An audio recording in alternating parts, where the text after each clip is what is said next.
Yo, yeah, that's B-Eazy, that's the name. Way before the world knew he was running the game. Laid the groundwork, built the foundation strong. Been influencing the whole scene all along. Now everybody gotta give that man his praise. A living legend for the rest of his days. Oh, he deserves all the accolades, yeah. B-Eazy, B-Eazy, gotta give that man his praise. A living legend for the rest of his days. Oh, he deserves all the accolades. B-Eazy. We all here to see B-Eazy. We wanna listen to B-Eazy. Ayy, we all like B-Eazy. Nah, matter of fact, we love B-Eazy. Believe me, he really that dude. Subscribe to the channel, it's easy to do. If you care, then go ahead and share this fire content, extraordinarily rare. That's why I put that on my mama, he is that dude. And I put that on my daddy, he is that dude. So ooh, B-Eazy. He got that certain kind of profile, smooth and effortless style. He's so fresh, makes the whole room stop and stare a while. Hear him asking, who's that? Mama, there he goes again. The way he moves, you know he's gonna win. Oh, you ain't know? That's just B-Eazy. B-Eazy Dat Dude. That man right there. B-Eazy.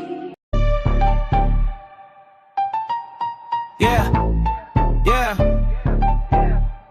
Listen up. It's B-Eazy Dat Dude, the great. He ain't fake, he one of the real guys. Spitting fire every stream. You been late to the party, now it's time to realize. From Pittsburgh to around the world, yeah, the flow is elite. Every beat that he slide on turns into straight heat. Came up from the grind, selling box on a laptop, running up a bag, feel like he hit the jackpot. Got the luxury visions, ambition vivid, never bluff. Person's progress, persevere when the going gets tough. B-Eazy Dat Dude, got stripes in the game. Every rhyme, every line, they gon' remember the name. From the streets to the stage, the energy don't fade. Legend in the making, yeah, history's what he's laid. Mic in his hand, heart in the flow and soul on every beat. Dropping knowledge, power, bravado, his legacy complete. Hustle amplified, lyrics electrified, that's the truth. B-Eazy Dat Dude, established with certified proof. Feel the bass, feel the vibe, let it ride through the crowd. All the words, every hook, man, he keeps making us proud. King of his lane, rising above every feud. All hail the one and only, B-Eazy Dat Dude. Yeah.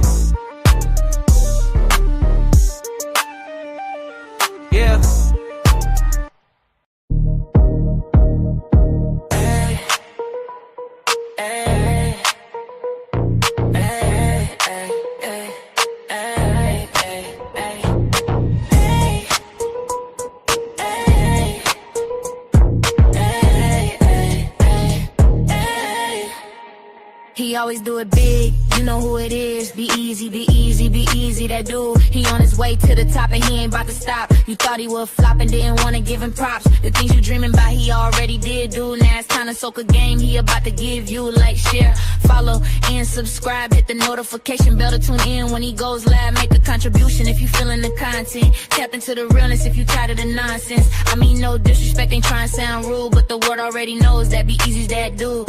Ooh.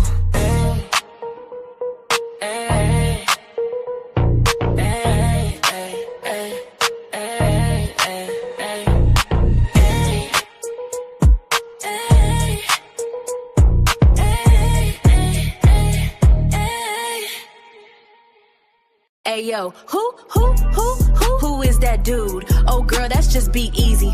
Oh boy, that's just B-Eazy. Well, who is B-Eazy? Oh, you ain't know, he been a pro for show, all about the dough.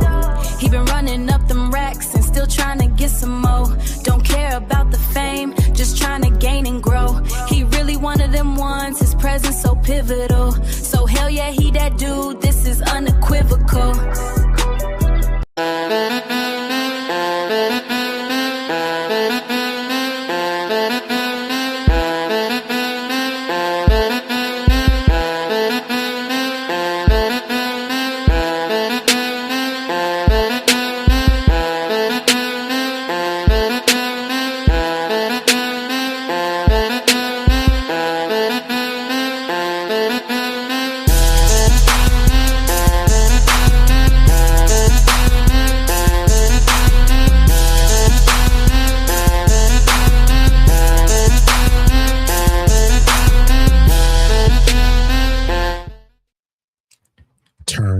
radios up.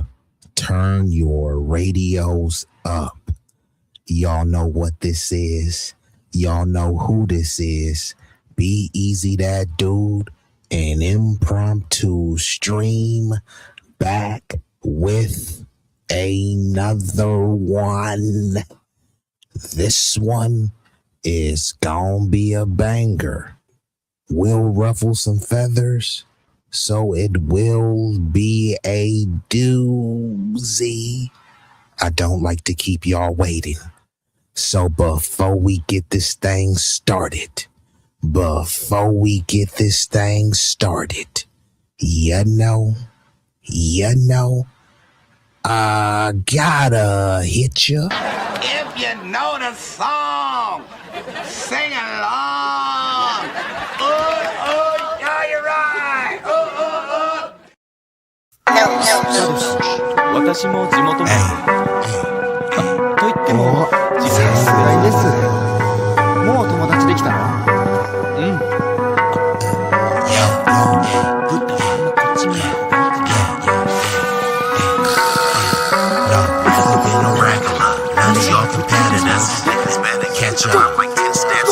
Look, this promethazine got me leaning like a cholo in the club. I'm 20 deep.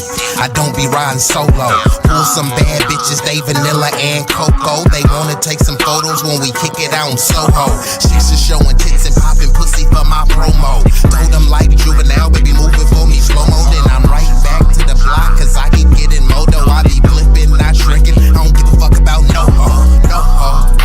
This nigga name ain't D-Lo, but pimpin' these bitches and stacking his bricks forever be my stilo. This is B-Eazy Dat Dude. In the trap making pass smooth. If I ever go broke, then I'm about to pull a jack move. Since a nigga healthy, I don't even gotta worry. With my bitch from Fiji, eating tandoori and chicken curry. That ism is really indie. My pimp game international. I design my own clothes, so I be always looking fashionable.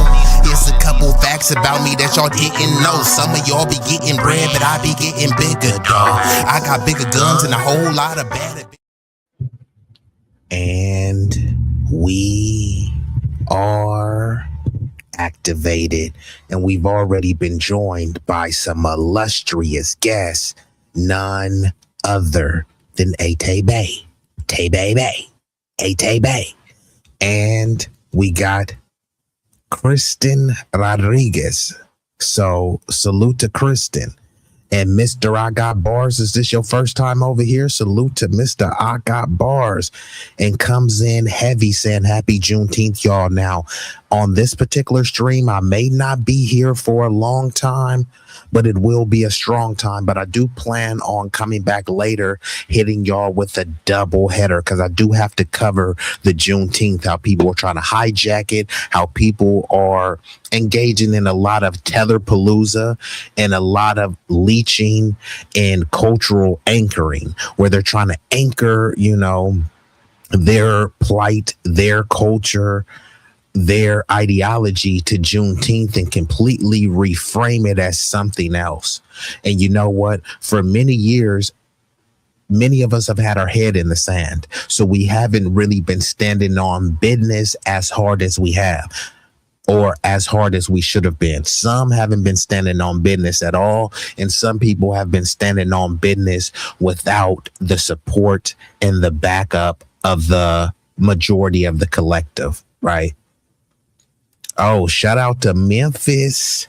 Hey, salute to Mr. I Got Bars. So I know if you in Tennessee, then you know about the dude. His name is Chud the Builder, Dalton Etherly, right? So dude is from Clarksville, Tennessee. How far is Clarksville from Memphis? So he was running around Clarksville and mainly a lot of predominantly Lily W areas, going around calling black people the N-word. He was calling everyone the N-word, but particularly antagonizing black people. He never would go to the trenches, right? All these people love to talk about black people and chimping out and all this stuff. Now, if you want to subscribe to that dog whistle ideology, Who would be chimping out more than people in the hood of notorious neighborhoods in Memphis? Why didn't Chud the Bussy Fairy go to Memphis?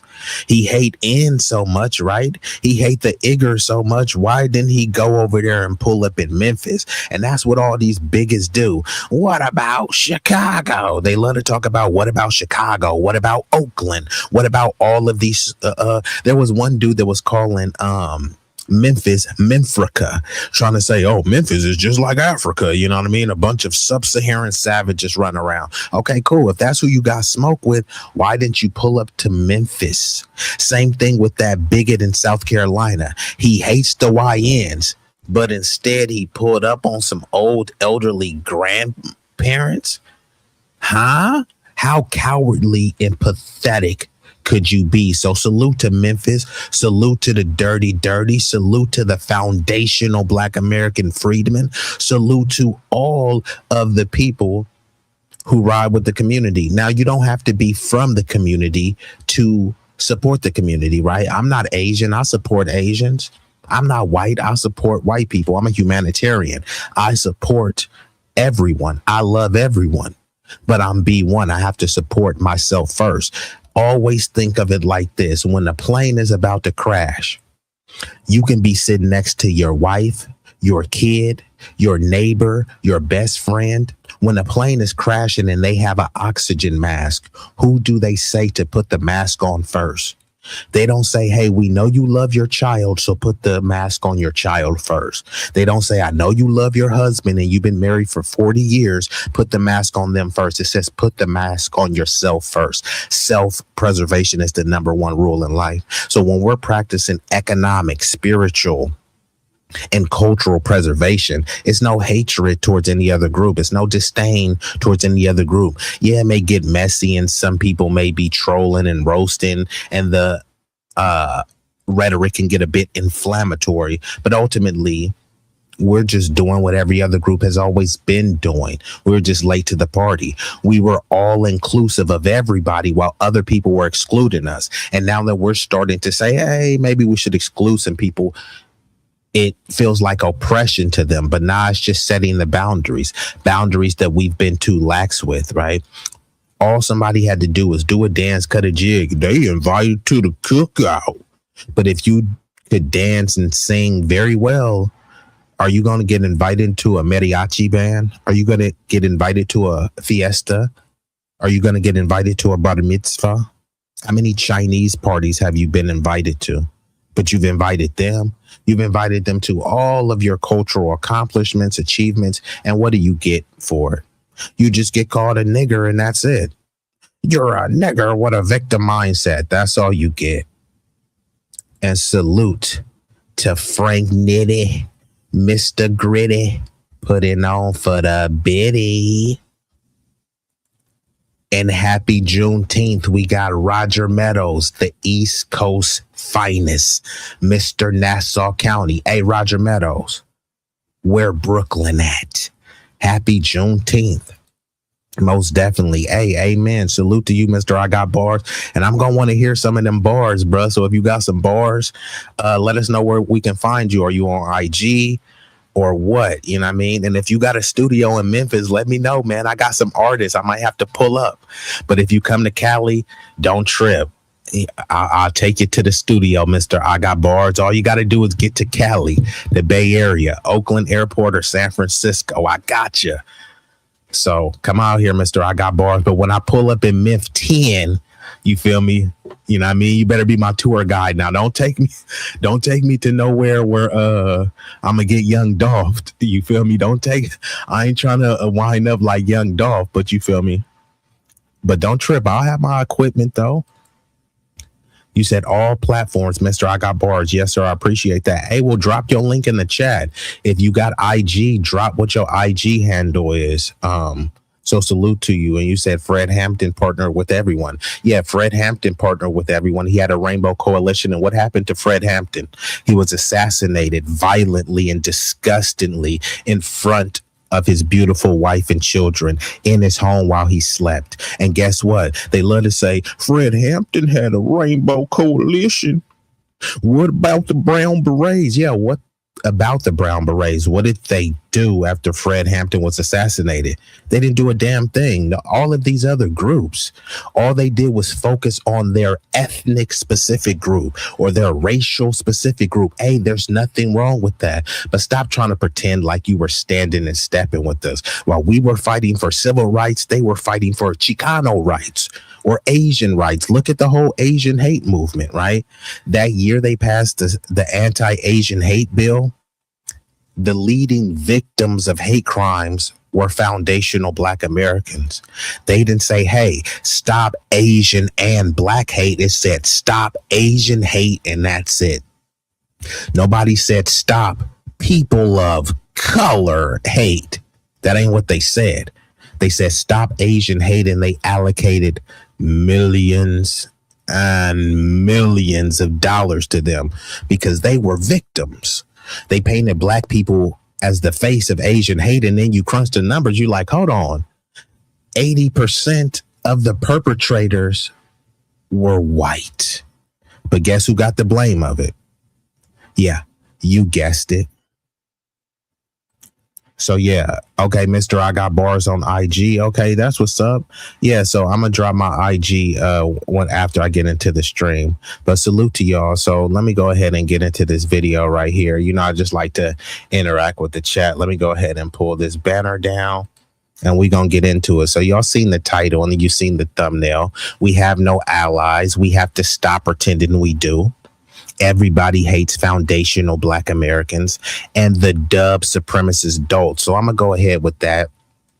I'm going to start with a debate from this gentleman named Jovan Bradley. I think he's part of the leftist LGBT community or something like that. But, you know, the dude is a pretty good debater. And on here, he's going to be debating this right-wing retard. So let's get into this. Give me one moment and we're going to get into it. Let me just move some things around. And y'all can watch this video uninterrupted on Jovan Bradley's channel. And this one is titled, "This Caller Denies Everything He Can About Systemic Racism." Let's commence. Coming up to stream is Paul from Pennsylvania, calling to talk about topic number 3, systemic racism and white privilege. Paul, if you can hear me, please provide me with your age and pronouns. My age is 48, and typically when someone asks me my pronouns, which doesn't happen too often, but when they do, I usually say like the Almighty or the Ancient of Days, because I think it's such a silly question. It deserves a silly response. So I think you can pretty much understand, and so can everybody else, that I'm a guy. And so I think that sounds silly to 80% of people. That is a really foolish question. But anyway. It's Paul. I'm just going to ask the question again. What are your pronouns? Ancient of Days. What are your English pronouns, please? Is that not an English word? Ancient of Days? That is not a pronoun in the English language. Do you go by actual pronouns in the English language? Also not a pronoun. God? That would be a title. That would be a title, not a pronoun. Okay, well what would God call himself then? Well, or herself, whatever. God would probably not refer to themselves using a pronoun because God probably doesn't speak English. Well, but what would God say if God were speaking to you? He would speak. I'm letting this go on back and forth because every time you call into a show, and just to be clear, I'm going to go back and forth like this from the screen. So just to be clear, right? So every time they call into his show, they already know what he's going to ask. If you watch his show, he asks, what's your name, age, and your pronouns? No, a lot of people get triggered. Why do you want to know my pronouns? It's like, dude, you saw how he runs his show. You do have the option to not call into the show. Now, people get cringe. Now, I don't go around saying I identify as this and that pronoun. However, there are typical pronouns that are assigned to people. You know what I mean? Most men or males refer or would refer to themselves as he, him. But now with all of this different gender ideology, not every male refers to himself as him. Now, this sounds silly and kooky to the average person. However, some people do believe that, you should respect their pronouns, right? So if somebody is saying, yeah, I'm a male, but don't just assume I'm a him, I want to be called as they, right? It's a little bit confusing to me. So, I guess that's why people just ask, hey, what's your pronouns, out of respect rather than assume. But, some would think that this is a silly conversation. Obviously, this dude does, but you already know what he's going to ask. He has it on the screen and he asks everybody this. Now, if this is that silly, then why the hell are you calling this show? But yeah, this went on a little bit too long. Dude, just tell him your damn pronouns. Speak to you in English. God knows English. And if God would probably say their pronouns are they, them. God doesn't have a gender. So God would probably go by they, them. Because God has no gender. Well, I would like to be able to proceed anyway, so you can call me he, him. There we go. And I think Jovan is an atheist. What do y'all think about that? God has no gender. And then there has been a conflation of gender and sex, because as we grown up, biologically your sex is male or female. So we've all just been, let's just say, engineered, educated to believe that, hey, if you're a man or a male,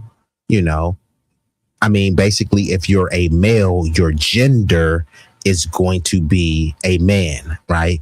But they're saying that genders are social constructs. So now that's where you get the whole trans woman, trans man. Now, whether you believe in this ideology or not, that's the framing of people saying that, hey, God has no gender. And then some people are going even far to say that, hey, God or Jesus, some people think that God is Jesus. Some people think God is separate from Jesus. I'm not getting into all that. But there's all these narratives that people get triggered by, but they can't always easily or coherently refute them. One of them saying that, hey, Jesus is or Jesus was gay. Now, people think that's blasphemous, and how could you ever say that? But, they're saying, hey, we don't know about Jesus, hitting no coochie. Like what vagina did Jesus penetrate? And then Jesus is known for hanging around a bunch of dudes. You know what I mean? If you seen a dude and all he hangs around is dudes, and you never seen him with no woman, and there's no stories of him penetrating a woman. Is he a monk? Was he just voluntary celibate? Was Jesus an incel? I don't know. I'm just putting it out there. You know what I mean? And before people have an answer, they'll just say, oh, no, that's blasphemous to say. Well, these are the arguments that are out there. So you have to contend with them if you're serious about pushing this gospel. But yeah, these are some of the arguments that are people making, that, hey, we don't know what gender Jesus was. So there's some saying, hey, God is a woman. And you can say that that's blasphemous, but how could you prove otherwise? Minute and a half of my life I'm never getting back. Paul, you're calling to talk about systemic racism. I believe systemic racism and white privilege are real. Do you disagree? And if so, why? Well, it's not so much an issue of agreeing or disagreeing. It's a matter of a spectrum of how bad a problem is it. It doesn't mean that you can't find instances where it's an issue still. It just means that I believe that on a scale of 1 to 10, it's not a big issue in the white culture. I do, however, believe it's a huge issue in the black culture, and I would have never believed that until I moved. So here we have a disingenuous Mayo maniac. So again, he's trying to say that, hey, racism is, they do this all the time, right?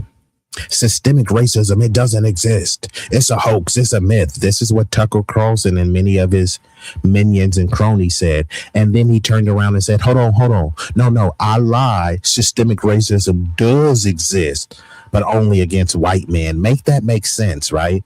Let's just hypothetically go with that and say that systemic racism does exist against white men. Who is pulling the levers of power? They love to say that, hey, you guys are low IQ and you're dumb and you're poor and you can't organize anything. Cool. Let's just concede those points. That would mean that we're too dumb to oppress these white people. We're not in any positions of power to oppress them. So who is allegedly oppressing these people, right? It would be people that look like them. We're not in positions to hire or fire them. So they're being hired by people that look like them and then fired by people that look like them. They whine about DEI. DEI mainly benefits the white family. DEI mostly benefits white women. Most white women are married to white men, which is a boon for the white collective. And if DEI was so bad, then why did the white community implement it? Black people don't have any power to implement DEI. This is what they're saying. So suddenly the black community doesn't have any power to do anything. We have no power to get reparations. We have no power to protect our communities. We have no power to get health care, but suddenly we have power to implement DEI? Huh? Make it make sense. You can't, because it doesn't. Look up affirmative action. They blame the black people, but who does affirmative action mainly benefit? White women. Again, most white women are married to white men, so a boost for them is a boost for white society. Less than 4% of the DEI benefits went to black Americans. And when we're talking about black people that it went to, many of them, some say the majority of them, were black melanated immigrants. Many people who didn't even identify as black, but hey, you know, they have enough melanin to check a box and cosplay and tether. Who was implementing those? Look at the Fortune 500 companies. They talk about these companies having DEI. Is it a black person running Target? Is it a black person running any of these Fortune 500 companies that implemented a DEI policy? And DEI doesn't mean black. DEI means white and gay. DEI means white and trans. DEI means white and disabled. DEI means undocumented immigrant. DEI means H-1B visa. All of those things, and I didn't even mention the word black. So we have to stop pretending like these things have helped us. But here we have this, you know, moist MAGA moron whining, saying that white supremacy, no, that's not, you know, an issue. But somehow black racism is. Racism is a system. There's no systems that we have that are oppressing white people. There's no judicial system that's oppressing white people. We're not oppressing them economically. What black people are redlining white people out of neighborhoods. So where's this oppression going on? All they try to look at is that someone shared a meme about Charlie Kirk and somebody made a song called Austin Bop. And that song was kind of slapping. Can't even hold you. That Austin Bop. You know what I mean? Okay, fine. Someone trolled people. How is that oppression? What white people are being lynched? What white people are being mass incarcerated? What white people are doing sharecropping or debt peonage? So where's all of this oppression going on? Where's this systemic racism from black people? It doesn't exist. All they talk about is black people saying mean words, but then they're telling us to get over words. We're supposed to get over being called a nigger, but yet they can't get over being called a racist while they're actually are doing and saying racist things. Okay.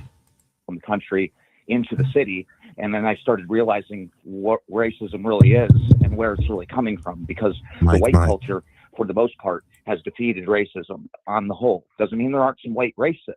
It just means they're few and far between, and for the most part, we just don't give a shit. This is potentially the dumbest position I've heard in a long time. And I agree with him. That position was extremely moronic.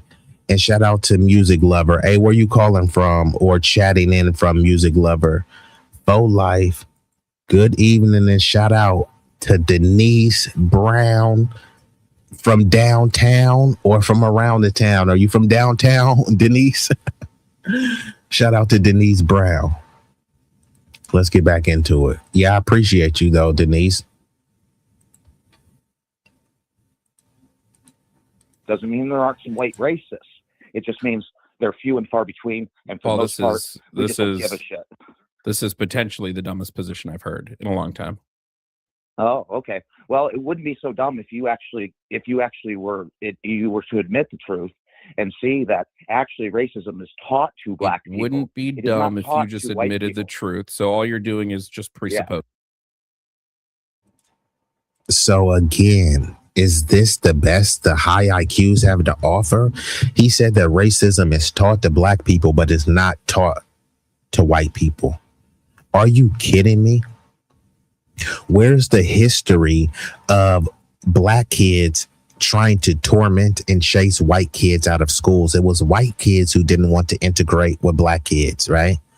It was white kids who would stage protest violently just because they had to integrate the schools. So when he's talking about, hey, racism is taught, no, black households don't teach racism. We're taught, and honestly, we're not even taught this enough because unfortunately, many of us have subscribed to us living in this colorblind utopia because there's no signs to say, no ends allowed. Then people think that, hey, we've made it and whether there's in the colorblind utopia. So I would argue vehemently against this. Black people aren't really teaching their kids about racism enough or thoroughly. You know what I mean? I think they may be giving them a course, not all, but I think some of them are giving them a course, but you're not giving them the AP course. You need to be giving them the advanced prep credential course on bigotry and anti-blackness, because then when they grow up in age, they start acting confused. And I believe it was Dr. Frances Cress Welsing and Dr. Nellie Fuller who said, if you don't understand white supremacy, then everything else will confuse you. So let's get back into it. I don't do presuppositions. No, I believe that. If Paul, what is systemic racism? You can see what is systemic racism? Systemic means the system has worked racism into itself so much so that you are at a distinct disadvantage to me simply because you're black. That's how I understand it. So before Jovan gets into it, that was at least a clear, coherent answer. You know what I mean? It could have been more poignant, but that was a concise answer, right? So he's saying what he believes systemic racism is, right?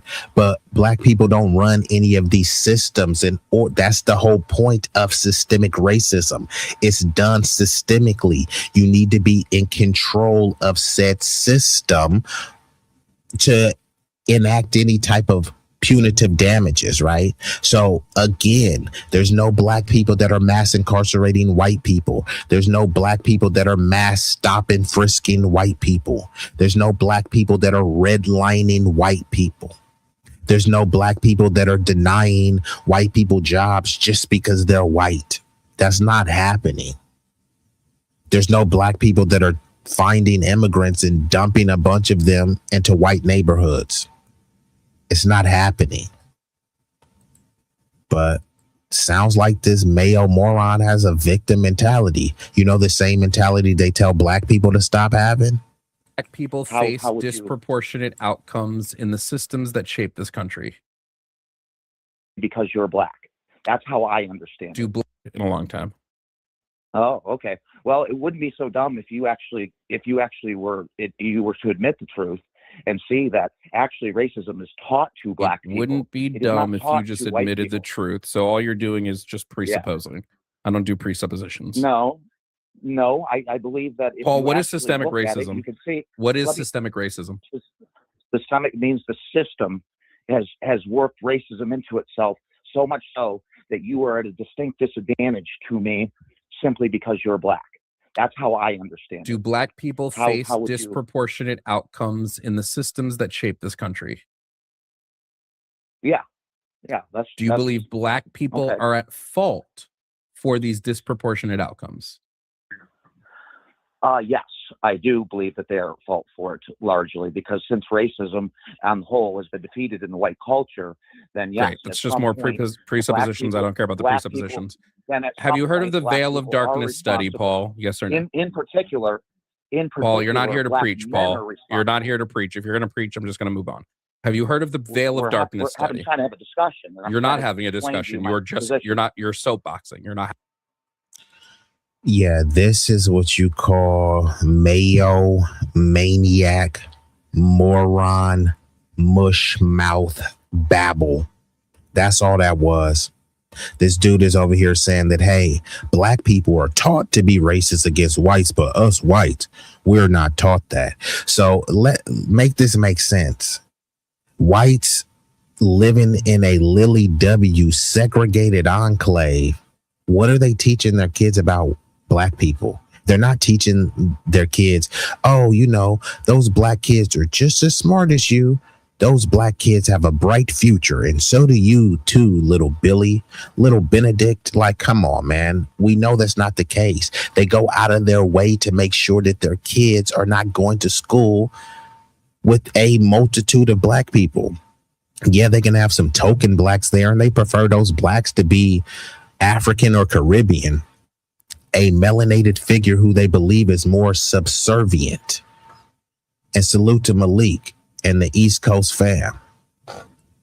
But yeah, all these cats do all the time, right? They're over here constantly whining all the time and saying, hey, you guys need to stop having a victim mentality. But that's all they do is have a victim mentality.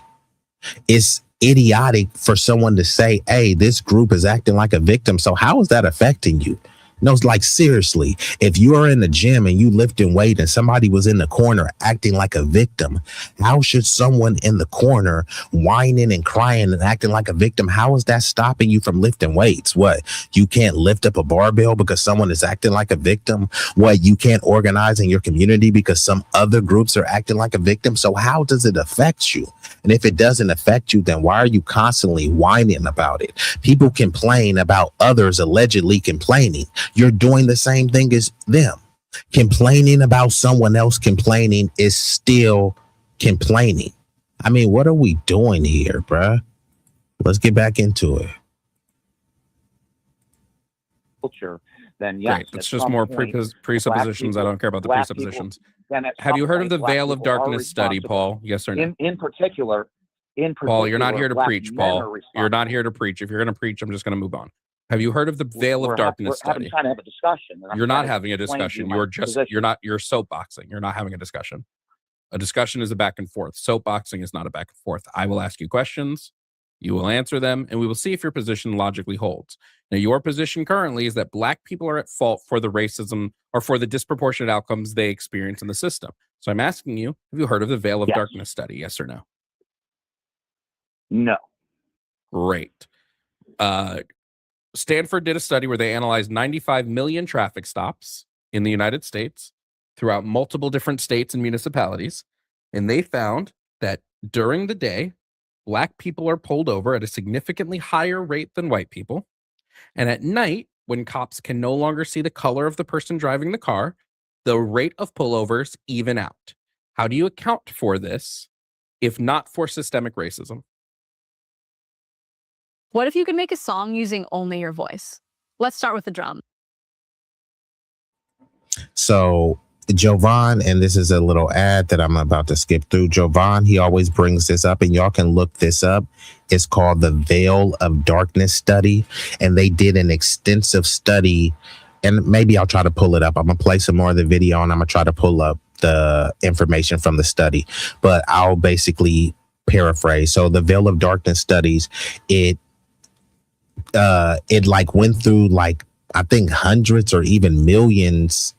I don't know if it was hundreds of thousands or millions of traffic stops, and it did an analysis. And basically during the day, when you can clearly see someone, you know, and their skin pigment, black people were disproportionately pulled over just for like the same things, right? There's a bunch of white people who have their tags out, but they're not disproportionately targeted for pullovers. Now, it said the numbers evened out as the sun, as it became nighttime, because you can't easily see into people's car. And then even when you see, you can't always see their skin pigment, right? So this is just a clear example of racial profiling. And what people always try to do is, if they happen to find something, they say, see, they was justified for racial profiling. But Black people, these have been reports, studies, there's a litany of them. It's not like we do more drugs than any other group. Actually, the numbers show that these other groups actually do more drugs, but we're over policed for it, right? When you think about weed, right, there's a bunch of Black people locked up for weed, right? And people was pushing, you do the crime, you do the time. So they locked up Black people, many of them for having less than an ounce. Now you got non-Black people selling metric tons of weed. But hold on, it's legal now. So I'm supposed to demonize and criminalize and ostracize the Black dude who had less than an ounce. However, I'm praising a dude who sold multiple metric tons of the same product. How do we square that? And we've been joined by Tutney's FBA One Center Juneteenth. Tutney's family. Yeah, I'm gonna get into that a little bit later, because at some point the culture vultures, the cultural vampires, the tethering, the anchoring, at some point it has have to stop.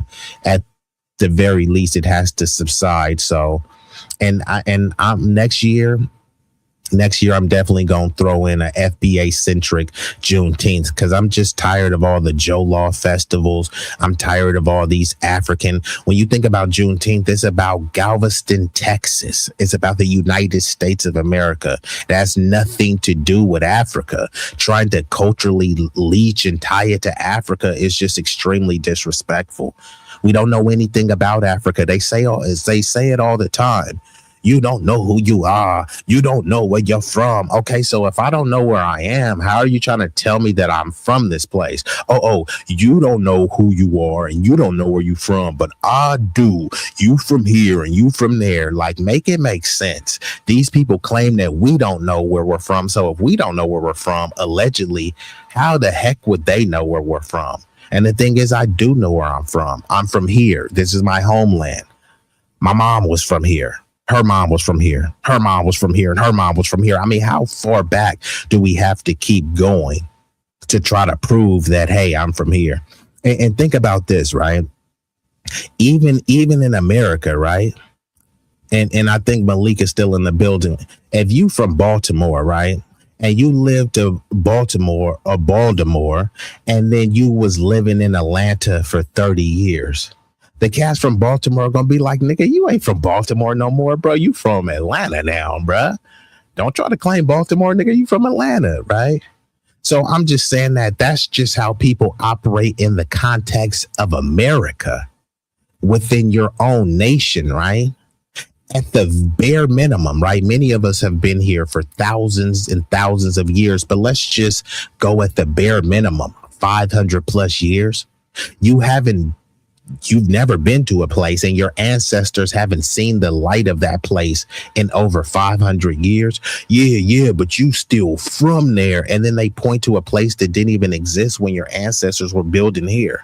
You're supposed to be from Nigeria, but your family was building here before Nigeria was even a concept. No. Yeah, but you're still from there. So you're supposed to claim some generic plot of land that didn't even exist. Make it make sense. But yeah, I appreciate that. Please don't.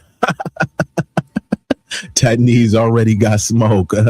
Let's get back into it. Yeah, I don't know. I'm gonna come back and do a Juneteenth stream later this evening, because I gotta step out and handle a little bit of business, you know what I mean? So this one, it may not be as long, but don't trip, I'll come back later and it'll be an open topic. I mean, an open panel if people want to come up, but you gotta have some level of sophistication. You know, we don't want to hear no, terrible trolls, but let's get back into it. Well, I'd have to look at the study. I mean, I don't know of that study. So, I mean, there's a lot of reasons why studies. If it's going to be the case that everything that I bring up to you that would prove systemic racism, it's going to be, well, I didn't read that, so I can't talk on that. Well, that would just go to show me you're not educated enough to have the conversation. I would say that on the onset, when I hear something like that, it does sound like that's an issue, and I don't know if that's an issue because cops have become accustomed to dealing with a lot of problems in black areas, that cops become racist as a result of having to deal with these issues, and then that becomes a problem within them. I think that can and does happen. You just described systemic racism against black people. Cops have a bias. That bias is against black bodies, and they use that bias in their policing, thus creating disproportionate outcomes within policing and crime metrics. Yeah. Well, I think that can happen. I'm saying that is systemic racism. Why that happens is important. That's systemic racism. Some of the reasons why that happens is important too. Sure, let's talk about the reasons why. A lot of the reason these biases exist is because of the 80s, because of the war on crime politicking, and because of the war on drug policies. Let's look at the 80s. In the 80s, a lot of crime PSAs revolved around black people. This was a concerted effort by the Nixon administration and the Reagan administration. Both of them did that. It's been openly admitted by the administrations. And this is the part that he's going to leave out. It was supported by the Democrats as well, right? So he's talking about Nixon. So when they talked about the war on drugs, it was really the war on blacks. But they couldn't just say, hey, the war on blacks or the war on niggers, right? So they had to say the war on drugs, and they try to make it pretend if they're targeting hippies and these radical groups, but ultimately it was the war on blacks, right? Because they weren't demonizing and over policing and criminalizing white people, right? Which is why cocaine was considered the rich white man's drug, and crack, the same drug, just, cooked in a different method.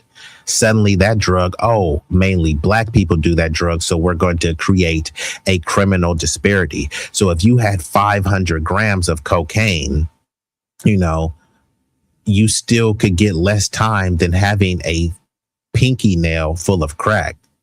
The only thing that could explain that is systemic racism. There's no other explanation, but both parties supported this. That's why I say both parties are the same. Two cheeks on the same booty. Joe Biden, bigoted buffoon Joe Biden, he was the one who agreed with the Republicans. He was on there. He was championing that. Then there was a crime bill in the 80s, the 88 crime bill.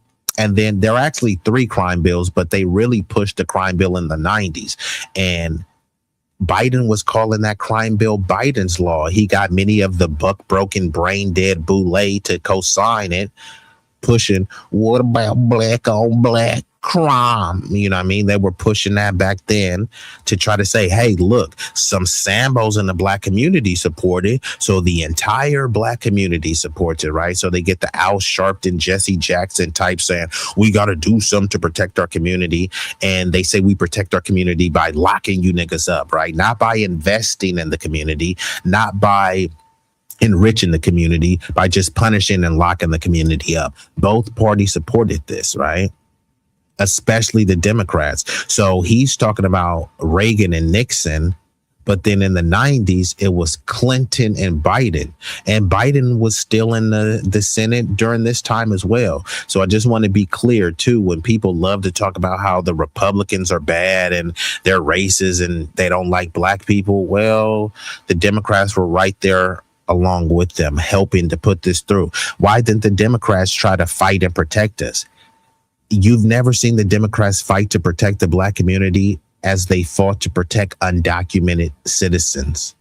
Or undocumented immigrants, because they're not even citizens.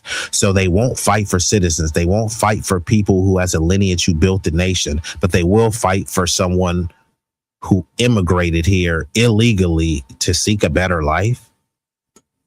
Okay. How is that any better than the Republicans are bad? Okay. And the Democrats aren't good. So how about we say that? The Democrats aren't good or the Republicans aren't good. So wouldn't that make both of them bad? This was through policies enabled by people like Lee Atwater. In the 80s, there was the crack cocaine epidemic. This created a lot of issues. The crack epidemic within Black neighborhoods created a massive issue with crime and poverty, systemic poverty. Crack and cocaine are essentially the same drug, save for one ingredients and the way they are cooked.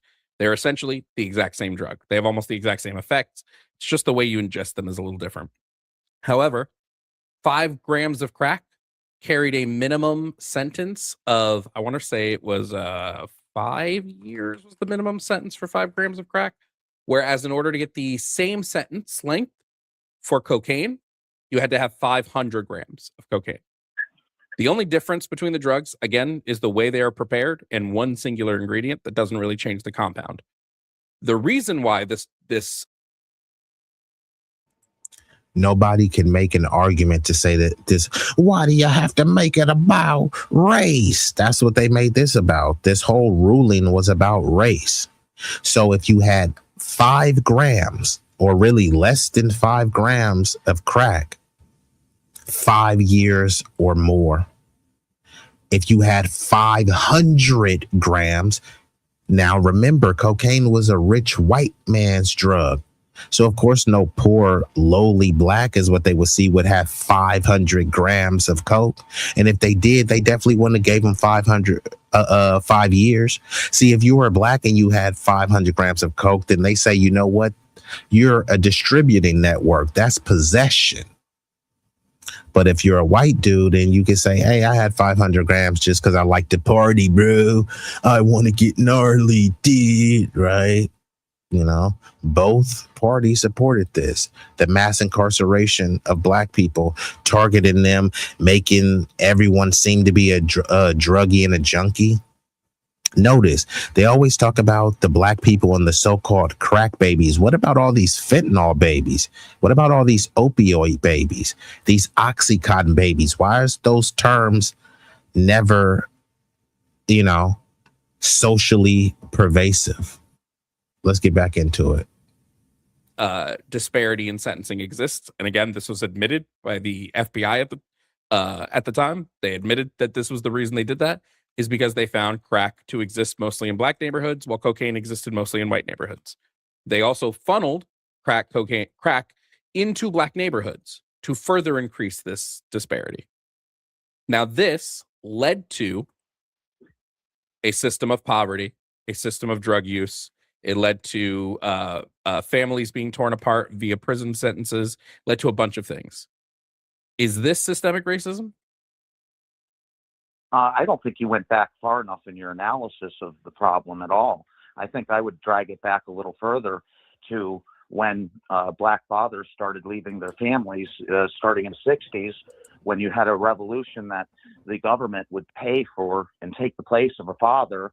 And that's exactly what happened in the black community. What was the rate of single? Here we go again. What about fatherless homes? It's like, come on, bruh. They always do this. And let's just say fatherless homes was an issue. What did that have to do with them lynching people? They weren't lynching people because of fatherless homes. They weren't redlining. Hey, the reason why we don't want any niggers living in our neighborhood is because of fatherless homes. That's not what was happening. They didn't want any black people living there simply because they were black. There were black people who were said, hey, look, man, we're well-to-do black people. You know what I mean? This is not a baby mama situation. This is my wife. They didn't want people who were married with children living next to them if they were black. So this dude is making this whole cockamamie story that, hey, the issue is that there's too many fatherless homes. And these metrics, you don't even really truly know the metrics, because if you're not married in America, you're considered single. So there's many fathers that have been in the home, but because they were born to unwed parents, is classified as single. So that's not the same as they're making it to be. Yeah, sure, some fathers were deadbeats, but many of them were systemically and racially targeted to be out of the home. See, as well as they targeted to take the black man out of the home, they could have targeted to say, hey, look, man, we don't want to have a degenerate population. So we're going to target this community for enrichment, because we know if we have strong men create strong families produce a strong community. That's not what they did. They pumped drugs, they redline, they disenfranchised, they disinvested, and then they're expecting what they did with their little colonial bigoted project to somehow produce the same fruit as some kid that was born with a silver spoon. So they'll send this kid to a dilapidated area where it's desolate and destitute and say, hey, you should be on the same level academically as this Catholic school that's loaded with money, grants, goodies, and giveaways, right? Your child should be able to compete with this kid. It just doesn't make any sense, bro. So I'm gonna play a little bit more of this, and then I'm pivot, and then I'm going to get ready to shut her down, because I won't be here for a long time, but it will be a strong time. What was the rate of single motherhood in the black community in the 60s? You can basically, in fact, if you look statistically at it, and you look at I'm asking you the statistic. By both parents, I know, but you talked for a long time, and I'd like to have a second to make a point. In order to, I want to allow you to speak, but in order to do that, I need substance. So if you're claiming that the 60s that's what I'm trying is the start of this, I'd like to know, yes, and I'm looking for clarification. I'd like to know what was the rate of single family homes in the black community in the 60s.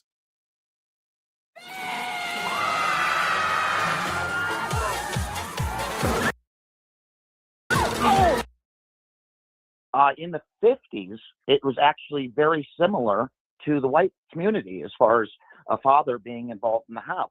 Well, I didn't ask about the 50s. I asked about the 60s. When you compare those families still to this day that have a... This dude is such a low IQ lunatic. So first he talks about black families not being together because essentially he's saying there were deadbeat dads, and he wants to talk about welfare system in the 60s. Welfare was created for white women. They always leave this out. And unfortunately, many people that are debating these imbeciles don't really bring it up.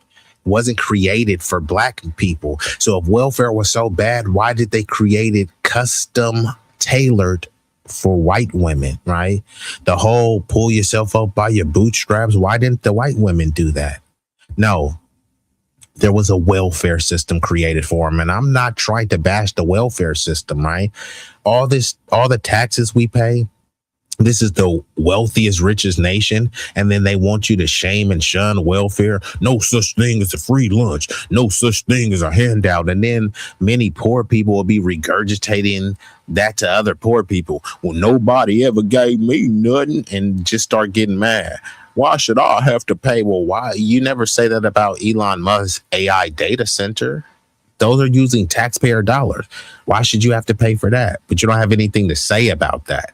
All they care about is, why should I have to pay? Like the average food stamp recipient, I think, receives like anywhere from $120 to $157 a month. So you're willing to crash out because somebody is getting $150 of food stamps? Yeah, because the culture, right? But I mean, what would Jesus do? Would Jesus really deny people their right to access to food? And then they want to try to talk about scams and all this stuff, but y'all don't care about scams. Look how many scams and corruption Trump is doing. So you care about somebody who may allegedly do a food stamp scam, but you don't care about Trump and his corrupt cronies scamming not millions, billions and billions. Okay, how could you square that, right? So all of these no such thing as a free lunch and forget the welfare handouts, all of these people say that and they say nothing. Jeff Bezos, Kevin O'Leary, Bloomberg, Bill Gates, Bezos, all these people, where do you think they get much of their goodies, giveaways, and guarantees from? Handouts from the government, the same government that they tell you to stop begging the government so that Elon Musk could go beg the government. But Elon Musk doesn't have to beg the government. They just say, come on down, pal, and pretty much write him a blank check. Oh, he's doing SpaceX. Like, how has SpaceX helped you? And then the people that has helped, those are like some economists, some rich, usually rich right-wing whack jobs like Palantir, Peter Thiel. But let's get back into it. Black father involved, and in the 50s, it was actually very similar to the white community as far as a father being involved in the house. Well, I didn't ask about the 50s. I asked about the 60s. When you compare those families still to this day that have a black father involved and in the house, you find that the crime rate is the same as when compared to a white kid that is raised by a father and mother. So I don't know why you're back to that singular fact, and I don't know why once again it's too hard for the black community to take personal responsibility for where their kids end up and whether they end up smoking crack. Once again, it would appear it's a lot that it would appear that you're incapable of answering the question that I'm asking you directly, which is, what was the rate of single motherhood in the black community in the 60s? That's the question I asked you. That 60s, because I would an average amongst the entirety of the 10 years. The rate of single motherhood? I'll take a guess. Children living in single family households in the 60s. Yeah, I'll take a guess that it was relatively low. What would relatively low be? Let's say 20%. And what is it now? Now it's like 80%. It's flipped entirely on its head. You think it's 80%? Yeah, I think it's 80%. So what is it? You'd be wrong. It's about 60% now. It was about 30% then. That weren't that long ago that said differently, but that's not like I'm grossly in a different universe. It was about 30% in the 60s. It was about 30% in the 50s. So even guessing, I'm doing pretty good. So you said, yes, but you said the 60s was when there was this massive increase, and that is incorrect. So when did the massive increase come? That's where it started. I'm saying no, because the 60s and the 50s had the same rate. So it didn't start in the 60s. So then are we saying it started in the 50s? No, I'm saying that the policies of the 60s. So as you can see, I just wanted to put on display how low IQ many of these male supremacists are. They love, that's why it's a projection, right? It's almost like if a person is always going around calling someone gay, I'm like, bruh, you keep accusing people of that. Like, bro, do you like for people to like, fondle you from behind? Because it's like, why else would you keep making these accusations that are unfounded, right? So all of these people, hey man, the blacks, man, they have low IQs, bro. It's like where are you getting this from? Then they start bringing it back to Africa, right? They try to compare a black American's acumen and aptitude compared to some poor village in Djibouti, and say, hey, you have African ancestry, so yeah, those are your people too. Like, bro, no, it's not. You know what I mean? So once you compare a poor white dude to a poor black dude, you don't see much of a discrepancy in IQ. You compare a rich black dude and a rich white dude, you don't see a discrepancy in IQ. Much of a discrepancy, you know what I mean? It may be on equal levels and it may be higher in one or the other directions, but the whole IQ thing, that's based on various factors. Even right now, many people, like, think about your best friend or your friend circle. Do you know what any of their IQs are? Be honest, right? This is some buzzwords for some bigoted buzzwords and bumper sticker for the internet. People love to praise, oh my God, Asian IQs, all of the Asians that you've been around. Did you know any of their IQs? You assume their IQ was higher than yours, but why? And let's just say it was higher than yours. Does that make them better than you? Hey, I'm gonna go shop at an Asian business because they have high IQs. It doesn't make any sense, right? Why do you want those egg rolls and sushi? Because Asians have high IQs. So what does the high IQ truly mean, and what purpose does it serve? All these people, we was Vikings and shit, right? The people that love to be Vikings, what were the IQs of the Vikings, right? Did anyone think that the Vikings were the most smartest, sophisticated breed of Nordic people? Maybe, maybe not. Do you really care? So again, when people got married to their wife, did they know their wife's IQ? Did it matter? So it only matters when you're trying to disparage a particular group. Speaking of that, all these people that are crossing the border illegally, right? They're just seeking a better life. All these people seeking asylum, right? What are their IQs? Clearly, they don't have high IQs. And I'm not saying they need to. Do you think everyone that does construction has a high IQ? So really think about this, right? I'm supposed to praise someone that's sitting in a cushy mansion because they have a high IQ, and it's someone with a lower IQ than them that built the house. But the high IQ person can't even change a tire. But hey, they have a high IQ. Yeah, they have a high IQ, but not high enough to change their tire, not high enough to change and bleed the brakes. So again, how far do we want to take this high IQ propaganda? Every Asian I've known was stupid as anyone else. Yeah, because like IQ is not inherent to race. And then when you say Asian, right, there's a bunch of Asians to try to pretend like all Asians have a high IQ, right? Like a Filipino has the same IQ as a Chinese person. And even Chinese is not like a universal IQ that all Chinese people are going to have. There's stupid black people. There's stupid Chinese people. There's stupid white people, stupid Mexicans, stupid Hondurans, etc., right?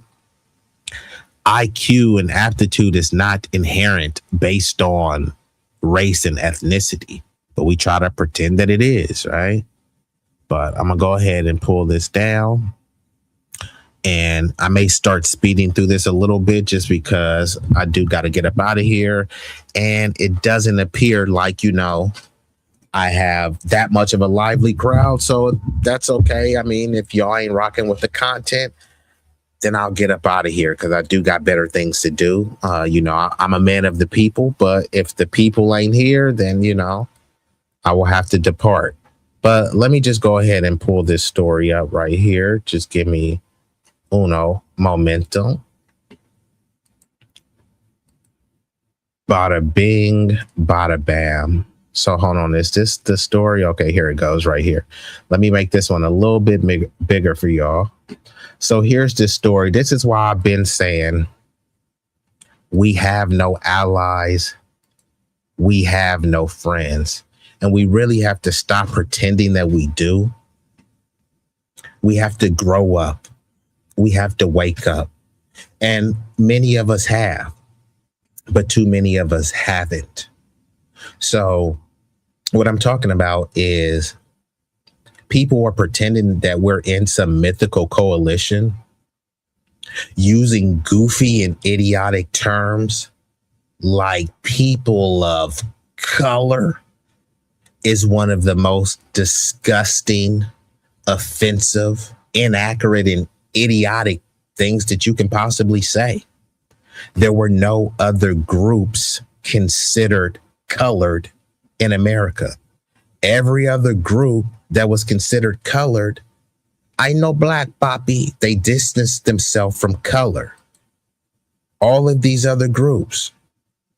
But now we're supposed to pretend that we're united by color. I prefer the term non-white, because that's all you're talking about. When you use the term people of color, all you're trying to say is non-white. Fine, use that term. Don't try to lump us up and try to pretend that based on color that we have some sort of cohesion. We're supposed to be calling these other groups POCs, but what color are they? Many of these people are the same color as white people, and there's nothing wrong with that. The issue is trying to lump us together and pretend that we have the same struggle. They'll take a person, i.e. Cameron Diaz.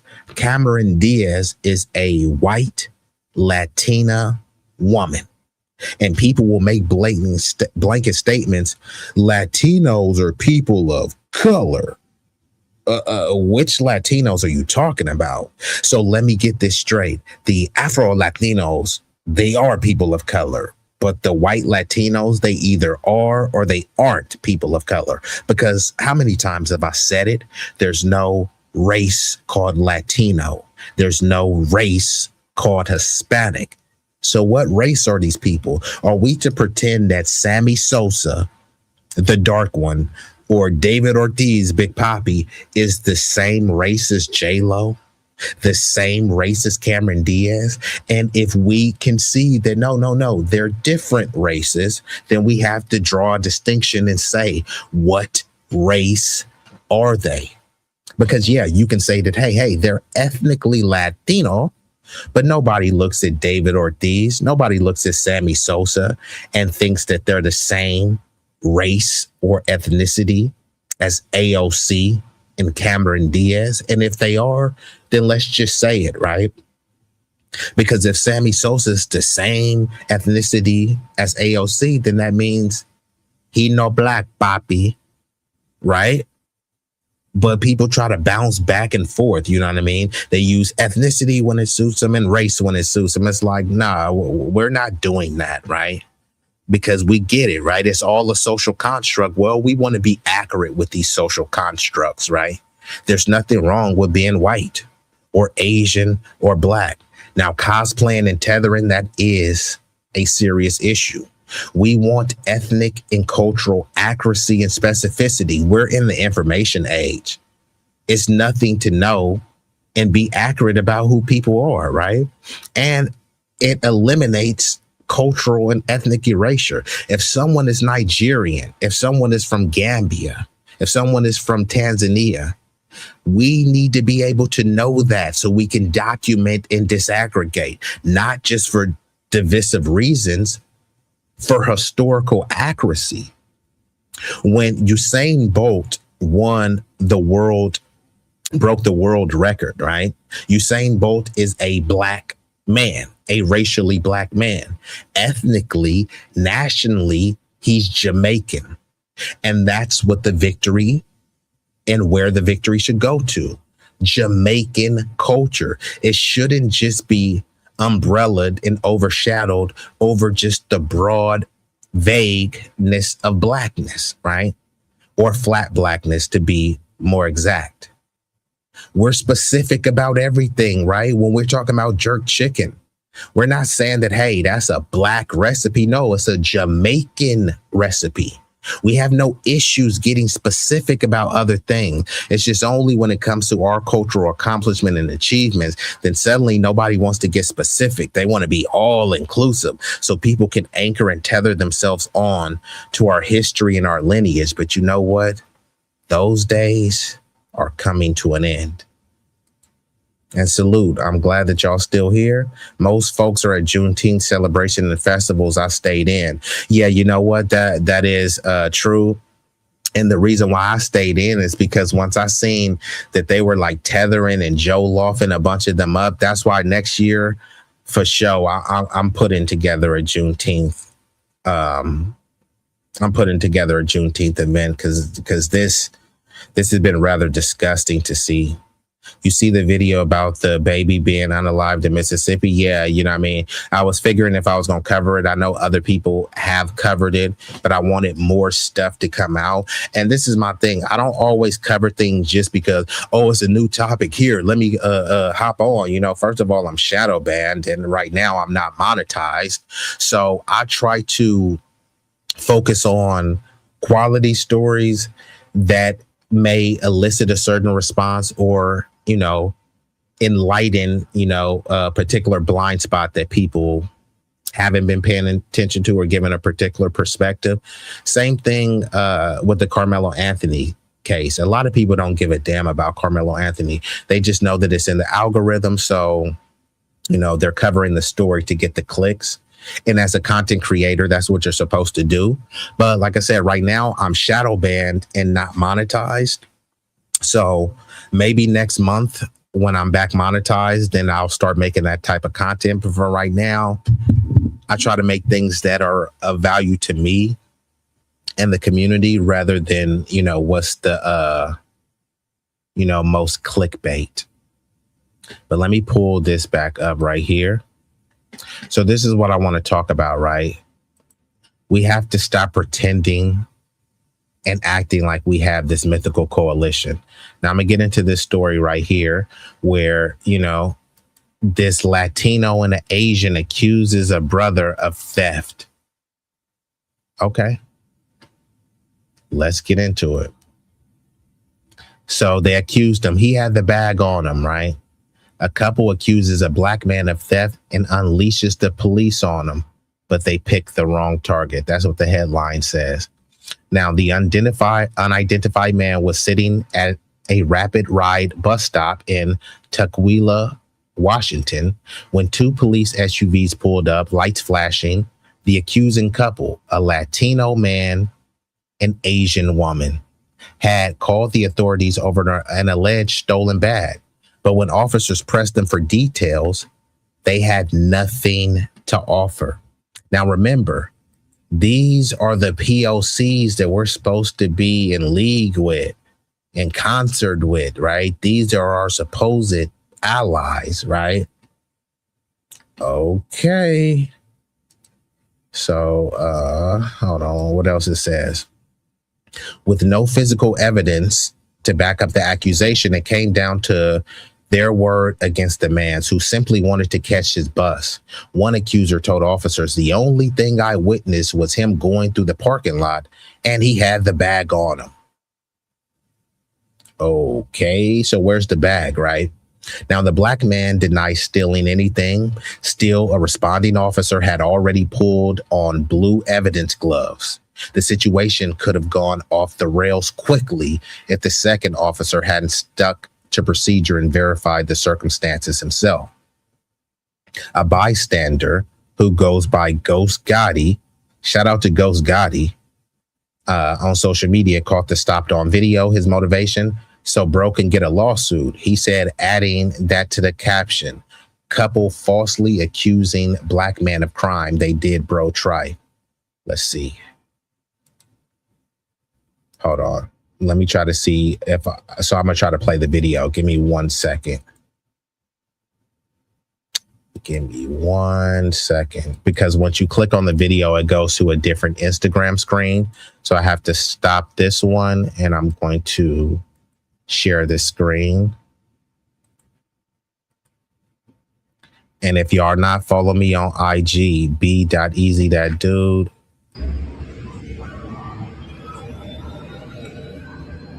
Just because I just want to be honest, just because I'm talking doesn't mean he's guilty at all. So we can't. This is crazy. It's like so. The only thing I witnessed was him going through the parking lot and he had the bag on. Yeah, this person has the bag. Not that bag on. Okay. So what I need now is video. Well, I'm gonna need video, and then I can't go to this thing unless you can positively ID and say that is 100% him, and I need what happened before I do anything with it. Because I'm not going to violate any of this. Are you good? Unless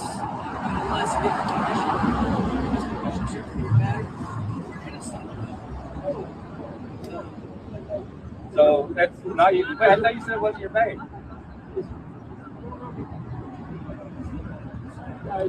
Twist them together. Is it a bag? Yes or no?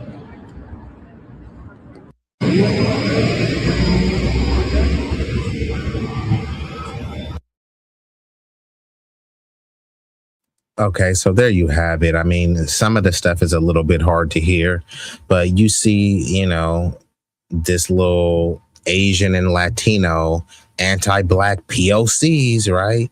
They're accusing him of stealing the bag, but he didn't even take the bag. And they're saying, all I seen was with the bag. And then the officer asked them for proof, and all they have is their word against theirs. He had it on him. Okay, where's the proof? So unfortunately, this man is now the latest case of an exhausting pattern of non-black callers being quick to call 911 without cause. The video also fuels concerns that officers sometimes treat mere suspicion as proof of guilt. And this is the whole thing about the accusations, right? Even if someone accuses you of something, then you can be at fault. It's just kind of like the whole Me Too thing. If someone accuses you of raping them and forcibly penetrating them, before you get a chance to clear your name or to stand up for yourself, that allegation and accusation is already circled, around the city, around the state, sometimes around the country, and sometimes around the globe. Now, one pointed that notice the cops didn't ask the guy with the cap to take his hands out of his pocket. So, hold on. Yeah, and that's another thing too. As soon as they accuse this black dude, they just automatically start treating him like a suspect. They put on the gloves. They are ready to search this dude. We don't know what type of search they were going to do. Legally, they can do a cavity search. It sounds funny, but they can. They do it all the time in the name of, hey, we're just looking, we're looking for paraphernalia, right? You know what I mean? They violate dudes like this all the time in the name of the law. And then stop resisting, right? They're doing a cavity search and trying to stick their hand up some anonymous orifice and hey, stop resisting, right? You're not, supposed to say anything. Another asks, why is it so easy to believe that a black person committed a crime, but a white person gets the benefit of the doubt, even with overwhelming evidence? Questions that people have no answers to. All they gonna say is, why do you gotta make it about race? Well, this country was founded on race, making things about race. When people redline, it's about race. Mass incarceration, about race. When you say, what about black on black crime, you're making a racial argument. When you talk about fatherless homes and the single mother rate, you're targeting a racial group when you're making that type of rhetoric, while at the same time saying don't make it about race. It doesn't make any sense. But like I said, these people are the POCs that we're supposed to pretend that are our allies. Now, there's another video of these Chinese people. And actually, I'm going to play one more short video and then I'm going to get up out of here. But there is this other video of these Chinese people. They have a stress doll, right? And the doll is a black doll that they beat and throw on the ground and poke with pins and all this other type of stuff. Now, mind you, the people who are smacking them around, white people who have oppressed them, white people who have dropped an atomic bomb on them, white people who have colonized them, white people. But guess who they blame for it all? You guessed it, black people. It doesn't make any sense, but then it does. If you are worshiping white mommy and daddy and you want to get closer to them based on assimilation, but guess what? No matter what you do, cue the Kendrick Lamar theme song. They looking at you like you are not like us at all. You're not a heritage American. You're not an Anglo, right? You're not a WASP. But still, these people think that if they just keep attacking black people, if we just hate the niggers a little bit more, then white mommy and daddy will accept us. No, they won't. So let me go ahead and play this last video and then I'm going to get up out of here. I may come back or I may just wait till tomorrow. It would be befitting to do it today because it is Juneteenth, but I may do it tomorrow. But I didn't go to any of the events just because they were too tethered up. You know what I mean? And just the cultural erasure is just rather nauseating. But just in case y'all didn't know, there was another anti-black Asian dude who burnt a cross in a black neighborhood. And then he gave this kooky cockamamie story. Now, remember, these are the high IQ model minorities. Okay. Let's see what they got to say. He did it. To our investigative reporter, Chuck Gowdy, who Tonight, we're going to begin with that NBC5 News Investigates exclusive. This was the startling and offensive scene in Grant Park last Tuesday. A burning cross, a symbol for centuries that has represented racism and hatred. For just about a week now, Chicago police and the FBI have been trying to identify a man who is suspected of setting up this cross and torching it. Well, tonight, the NBC Chicago investigative team has now ID'd a 21-year-old college senior who says he is the person in this photo and describes why he did it. To our investigative reporter, ckery, who has interviewed the man behind the burning cross and tonight has this exclusive story. Until right now, the young shirtless man running from a burning cross in Grant Park was a nameless person of interest in a Chicago police arson investigation and subject of a possible FBI hate crime case. NBC5 Investigates has now interviewed the man who admits burning the cross.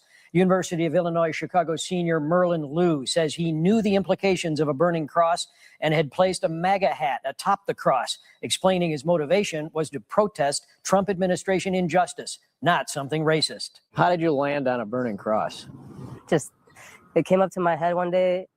I wanted to find something that I could do by myself, like no organization, no friends, no.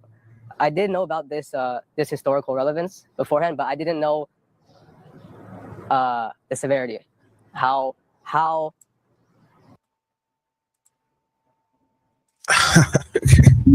First of all, bro, put some bass in your voice. And man, I gotta, bruh. What? Hope, please. Nigga, please. Hope. Nigga, what? Nigga. Nigga, please. Nigga, please. What? So this dude is not only is he egregious, he's very effeminate. The dude has no bass in his voice. He's just a frail pipsqueak and nincompoop. And all he can think of doing a protest is to burn a cross in a black neighborhood. Dude, okay, fine. You want to protest MAGA, right? Think about this. You want to protest MAGA. This story doesn't even make sense. He wants to protest MAGA, so he protests MAGA by burning a cross in a black neighborhood and putting a MAGA hat on. Huh?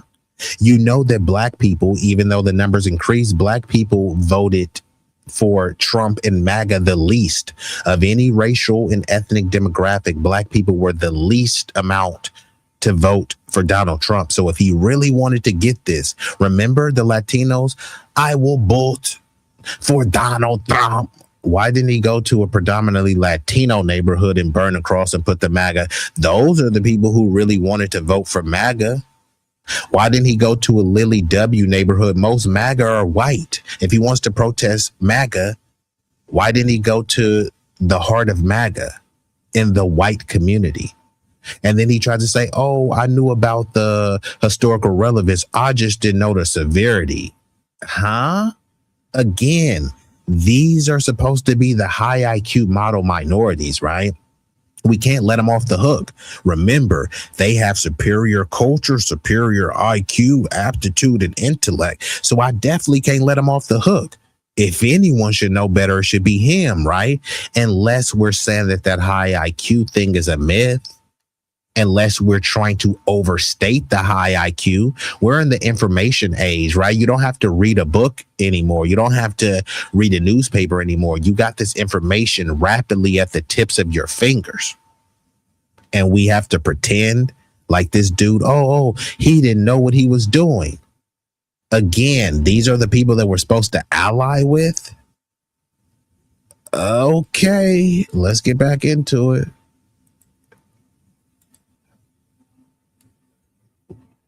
Placed a MAGA hat atop the cross, explaining his motivation was to protest Trump administration injustice, not something racist. How did you land on a burning cross?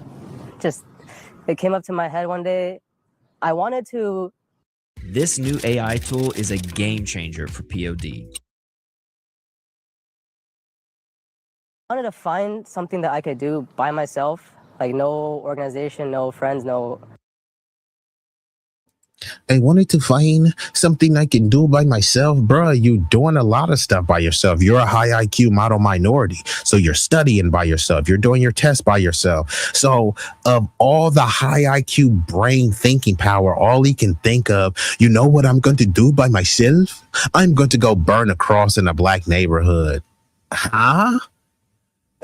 This is wild, bruh. And Tutney says Asians have been oppressed and brutalized by whites and other Asians. World War II is a prime example. Exactly. Japanese and Chinese was beefing heavy, and then both of them came over here getting mad at black people. They tried to send Ali to Vietnam. He was like, I ain't going to Nam. Man, them Asians ain't did nothing to me. They didn't call me no nigga. And then when they came over here, they start calling black people nigga. Is this a psyop? Why are they interviewing them? This is what I'm saying. Why are they interviewing, bro? Not only that, they're trying to like humanize, bro. Dude, lock him up. You do the crime, you do the time. Suddenly they want to soft pedal, bro. How many times has a black person may have did a crime to make a statement? No, they just painted him as a thug. And actually, now that I think about it, who raised this dude? Right? They love to talk about fatherless homes. Was this dude raised in a fatherless home? Because see, black people being raised in a fatherless home, we can understand if someone was a miscreant and cutting up in the street. Okay, he grew up in a fatherless home in a rough area around dilapidated buildings and, you know, diminished opportunities, right? But nobody looks at this dude and think that he grew up in a fatherless home. Nobody looks at this dude and thinks that he was poor. So he wasn't poor. He didn't grow up in a fatherless home, right? He's a model minority. He's part of the protected class of the high IQs. But he's behaving like a low IQ lunatic. Okay. When have you ever seen an interview with the hate crime suspect? Did they interview those black people that they erroneously accused of Asian hate? This is what I'm trying to say. Stop Asian hate. Okay. Stop Asian hate against black people. Stop Asian hate that's predominantly done by white people. Guess who came up with the term Kung Flu? Wasn't a black person. Guess who was talking about the China virus? Wasn't the black people. But who did they blame for all of it? Black people. And even a lot of that stuff, because a lot of the stuff they were filming was in New York. A lot of that stuff was melanated immigrants who weren't even foundational black Americans getting into it with Asians. It was immigrant on immigrant crime. But because they had enough melanin, then they tried to push the we all black and black people, we gotta do better. How the fuck I'm gonna do better than some Haitian immigrant that just got here and fought some Chinese dude? Like, what do you want me to do better about that? You know what I mean? But let's get back into it. I did know about this this historical relevance beforehand, but I didn't know the severity, how racially motivated it may seem from what I did, because my protest has nothing to do with race, nothing to do with gender. Should you have done it some other way? Yeah. Ah, man. He's saying his protest has nothing to do with race, nothing to do with gender, but he uses symbols that have always had to do with race. So, I mean, come on, dude. You can't be this stupid. Or maybe you can, right? Hopefully we stop pretending that, you know, the model minorities have just superior IQs just based on their Asian genetics. Probably. Merlin Liu is a 21-year-old Naperville native. No friends, no. I did know about this this historical relevance beforehand, but I didn't know the severity, how racially motivated it may seem from what I did, because my protest has nothing to do with race, nothing to do with gender. Should you have done it some other way? Yeah, probably. Merlin Liu is a 21-year-old Naperville native. And Liu rips this forehand shot. That's him playing. So again, what he's saying, yeah, probably, no. Shouldn't it be yes, certainly? So when he's saying probably, like, what do you mean? Like, you would have done it? Like, you don't have regrets? I mean, this interviewer is not going to ask him that because this is the way to humanize him. Like, why are they trying to show him playing tennis, bro? They're trying to show him play tennis. Like, look, he's just a normal guy. He's a 21-year-old kid. No, he's a 21-year-old man. So think about this. Carmelo Anthony was 17. It says it in the name, 17. That means he's a teenager. He's a minor. But no, they treated Carmelo Anthony like he was a grown man. We can't baby him, but somehow this dude is 21 and they're trying to baby him, showing imagery of him playing tennis. What the hell does him playing tennis have to do with him committing a disgusting hate crime? But that's what they're trying to do, is downplay it. No, boys will be boys. No, he shouldn't be defined by that. He just made a mistake. And you gotta, he is an immigrant. So you gotta understand, like, no, I don't. Tennis at Neuqua Valley High School, where he was graduated in 2022. Last week, Lou sent this scripted video to NBC, claiming responsibility for the cross burning, but saying he had no affiliation with the Ku Klux Klan, apologizing to those who were offended. In the video, he also criticized President Trump. I don't want to wait till his term ends. I don't want to wait until he may or may not get impeached. I want him gone right now. On that video, are you threatening him? No. This is rather pathetic, you know what I mean? So again, he's like, I want Trump gone right now. Why do you want Trump gone? Like, I really don't get it. Like, Trump is not doing anything to Asian people.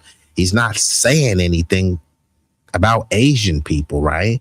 So he wants Trump gone, but for what? He won't even coherently say that he wants Trump gone.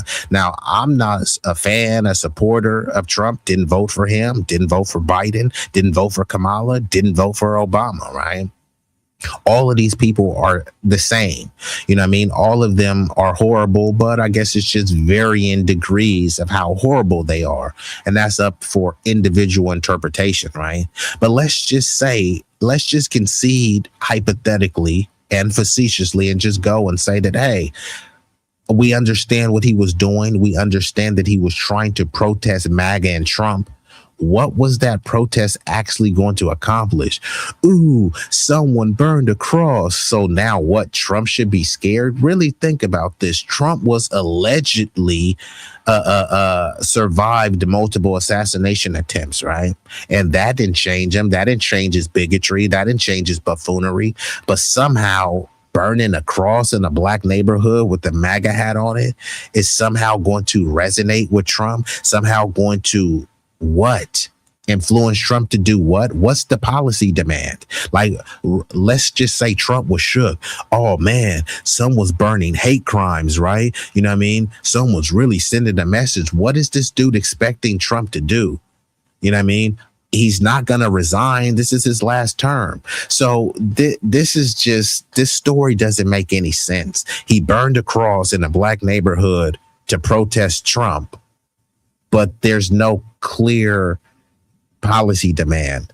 There's no clear conclusion of what this protest was supposed to produce. All this produced was some bigotry and hate crime. I think this dude tried to flip this story later. He just wanted to do a hate crime against black people and then try to pretend like he's protesting Trump. Go protest Trump in MAGA land, which is in predominantly lily white neighborhoods. You say that you think that he should be brought to an end. I said he deserves to stand trial to the American people. Some paraphrase, I guess. But I think you use the word end. That's what I mean by end. I mean by end, I don't mean like a civil war. If that is the imagery that you're trying to imagine. Lou says he built this cross after carrying wooden slats from his near West Side apartment to Grant Park last Tuesday afternoon. He showed the red ball cap that he put on the top beam and used lighter fluid and toilet paper to get it all going. I put a red hat to signify the MAGA hat, the Make America Great Again hat.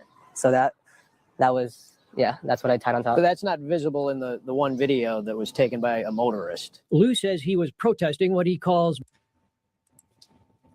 And like the dude said, yeah, the hat is not visible. And first of all, that wasn't a MAGA hat. That was a red hat. The MAGA hat says MAGA, Make America Great on it. Yeah, the media in on it. Like, all they're trying to do is humanize this dude. What was the point of showing him playing tennis in high school? This dude is accused of a hate crime, but like, hey, Don't forget, he played tennis in high school. Yeah, he played tennis in high school in 2022.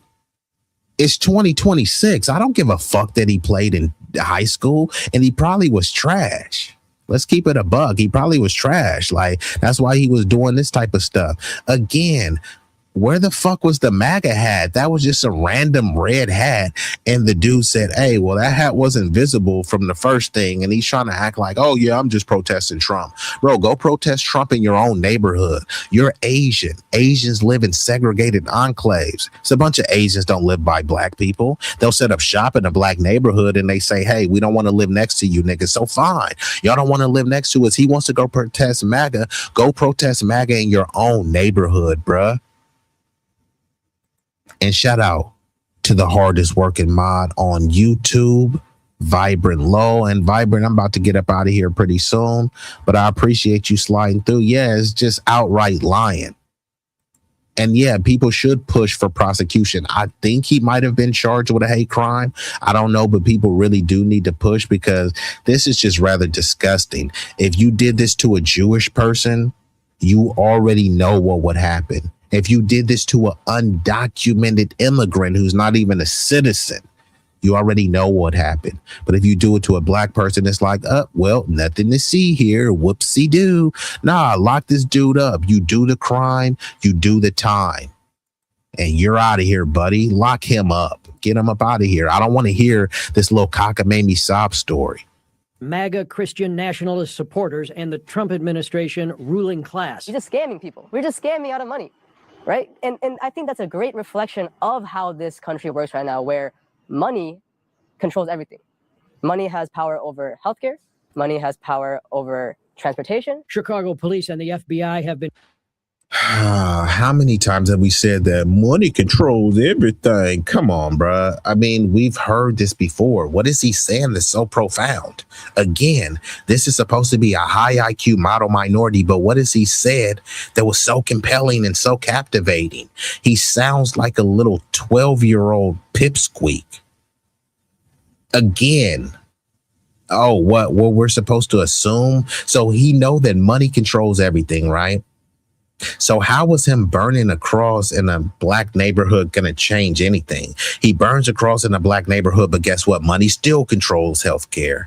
Money still controls all of these institutions. So what did him burning that cross actually accomplish? Remember, this is the high IQ, and he was thinking, he thought long and hard about this. I wanted to do a protest that I can do by myself. And that's all he came with? Was burning a cross in a black neighborhood? I mean, that's rather pathetic, bro. And then he says, no, I have no affiliation to the Ku Klux Klan. You know, the Klan that's very renowned for burning crosses in black neighborhoods. No, this had nothing to do with race. I'm a model minority. Okay, bruh. But let's see what, Jet Li has to say. Again. Trying to identify him ever since, putting out this flyer with pictures of him running away. CPD labeling it an arson. Are you surprised nobody's identified you to this point and, a little bit. Called them? A little bit. But to me, that's not that important. Right. I don't really, to me, this issue is bigger than just myself. Did you make it all the way through almost 4 years at UIC? When he says this issue, what issue is he talking about? All he's saying is Trump is bad. We got to get Trump out of office. So how are we going to do that? We're going to go burn a cross in a black neighborhood. How is that helping to get Trump out of office? All of the stuff that he said. No, seriously, bro. Did anything that he said sound high IQ? I mean, I'm just saying, right? There'll be some poor homeless black dudes that will give you more game than this dude. This dude is over here sounding just like a sweet, sassy stooge. But we're supposed to look at him as if, what? He's a model minority. Okay. It took so long to identify him because they gave him cover until they can coach him for this interview. Exactly. Why would it take so long? They identify black. I'm talking about, I've seen some grainy, blurry photos of black people. I'm like, who the hell is that? They use some reconstruction software to break down the pixels and increase the resolution of the pixels. And then they identified them. I'm like, huh? Y'all got all of this tech. Obviously, I'm being facetious, right? But they got all of this tech, right? How do you think when you go through fast track, even if you speed and go 100 miles an hour and blast through fast track, that camera is still fast enough to clock your license plate? You mean to tell me that these cameras now are that fast, that sophisticated, and have this much clarity, but nobody could figure out who this dude was? He had to come and give some cockamamie apology. No, it wasn't anti-black. It wasn't about race. It was about Trump. This is wild, bruh. Let's get back into it, and then Tariq is going to give his perspective on it, and then I'm going to shut her down. Without somebody teaching you that a burning cross is one of the most divisive symbols in America? No, I don't really have any, like, I never grew up. What if there was a song that I never finished? Let's finish it. In middle school, I wrote a song, and I With religion, never really surround myself with people with it. Man, these excuses are getting pathetic. So again, he burned a cross and said, I never really grew up with religion. So there's a bunch of atheists that still know about the Ku Klux Klan burning crosses in black neighborhoods. Ku Klux Klan wasn't burning crosses in white neighborhoods. They weren't burning them in Asian neighborhoods because many of those Asians worshiped whiteness.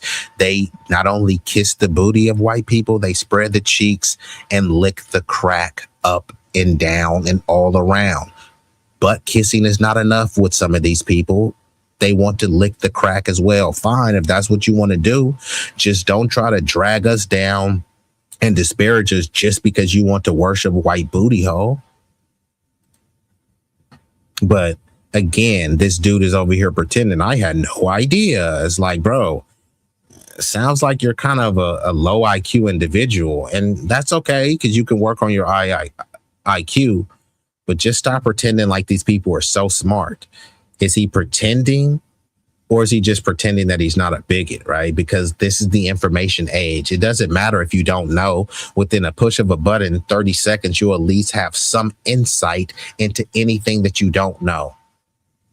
And all you have to do is type in cross burnings black.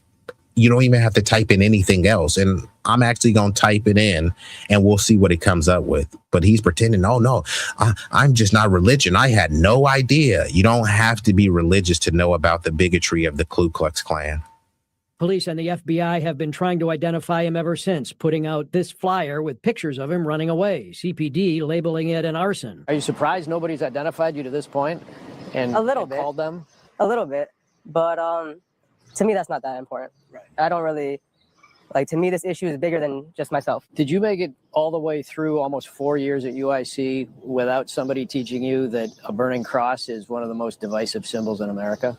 No, I didn't. I don't really have any, I never grew up with religion, never really surround myself with people with it. My childhood friends, I remember them going to confirmation and stuff like that. But no, it's a symbol of the Ku Klux Klan. I mean, that really is where it started. Nobody ever taught you that. You never read it in a history book. Nobody. No. I just saw the Wikipedia page with the movie with the I think it's called Under One Nation or something like that. The Birth of a Nation is a famous 1915 silent film that romanticized the KKK and showed a cross burning. Was it a hate crime? No, for sure not. In no way possible was that a hate crime. I do understand why it was interpreted that way, and I apologize for that. But no, the intent was not there. All right, what's up, man? We're in the building. We are in the building, ladies and gentlemen. Round of applause. We're talking about there was a cross that was burned downtown Chicago. They had a photo of the suspect, which was an Asian guy, and they finally caught the guy. They finally caught this Asian.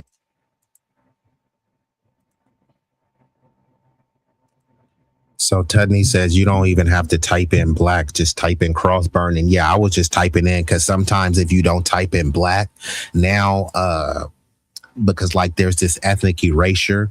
So now they try to pretend like everybody went through what we went through. So now sometimes when you even type in black, they'll try to be like, hey, look what the Ku Klux Klan did to people of color. You know what I mean? So they been starting to do that. Like I've been seeing articles where they talk about the people of color in the civil rights movement, and people of color were lynched. And it's like, come on, bruh. You even got some Latinos lying about Jim Crow and talking about Juan Crow. There was no Juan Crow, because there wasn't just a influx of just various Latinos into a certain point, right? But the most predominant group of Latinos were Mexicans, and Mexicans fought to be legally classified as white. Just like there's multiple ethnicities, how there's going to be a new one in 2030 that's called MENA, Middle Eastern North African. There was going to have a Mexican box on there, and Mexicans collectively fought and said, hell to the no. You can't give us our own box. We're white. We're going to check the white box, because again, there's no race called Mexican. And if you look at LULAC, the largest Latino American civil rights organization, even on their website today, they talk about how they're proud to have fought in court to be legally classified as white. Even that case that they try to pretend like it was a civil rights case, and they were talking about, hey, we fought to help end discrimination and segregation. They fought because the whites were saying, hey, y'all not like us. Hey, y'all can be Caucasian, but you can't be white. And if you are white, there's levels to the whiteness, right? There's hierarchies of whiteness. Yeah, you're white, but you ain't white. You know what I mean? So that's all they were fighting for. They were fighting to say, hey, y'all need to stop segregating us because we're white just like y'all. And the whites were saying, no, you're not. And even if you are white, you ain't Anglo. So even if you are white, we are a premium version of whiteness. So that's all that case was, to like, hey, don't treat us like the niggas because we're not black. Treat us like honorary whites because we actually are white. That's what those cases were about. And now people want to try to pretend like they didn't fight to be white. And now you're supposed to call them a person of color. But what color, right? Brown. The black and brown. But many of those people don't even identify as brown. So why are you calling them brown when they don't identify as brown? Most foundational black Americans' skin is brown. Most foundational black American skin is copper colored.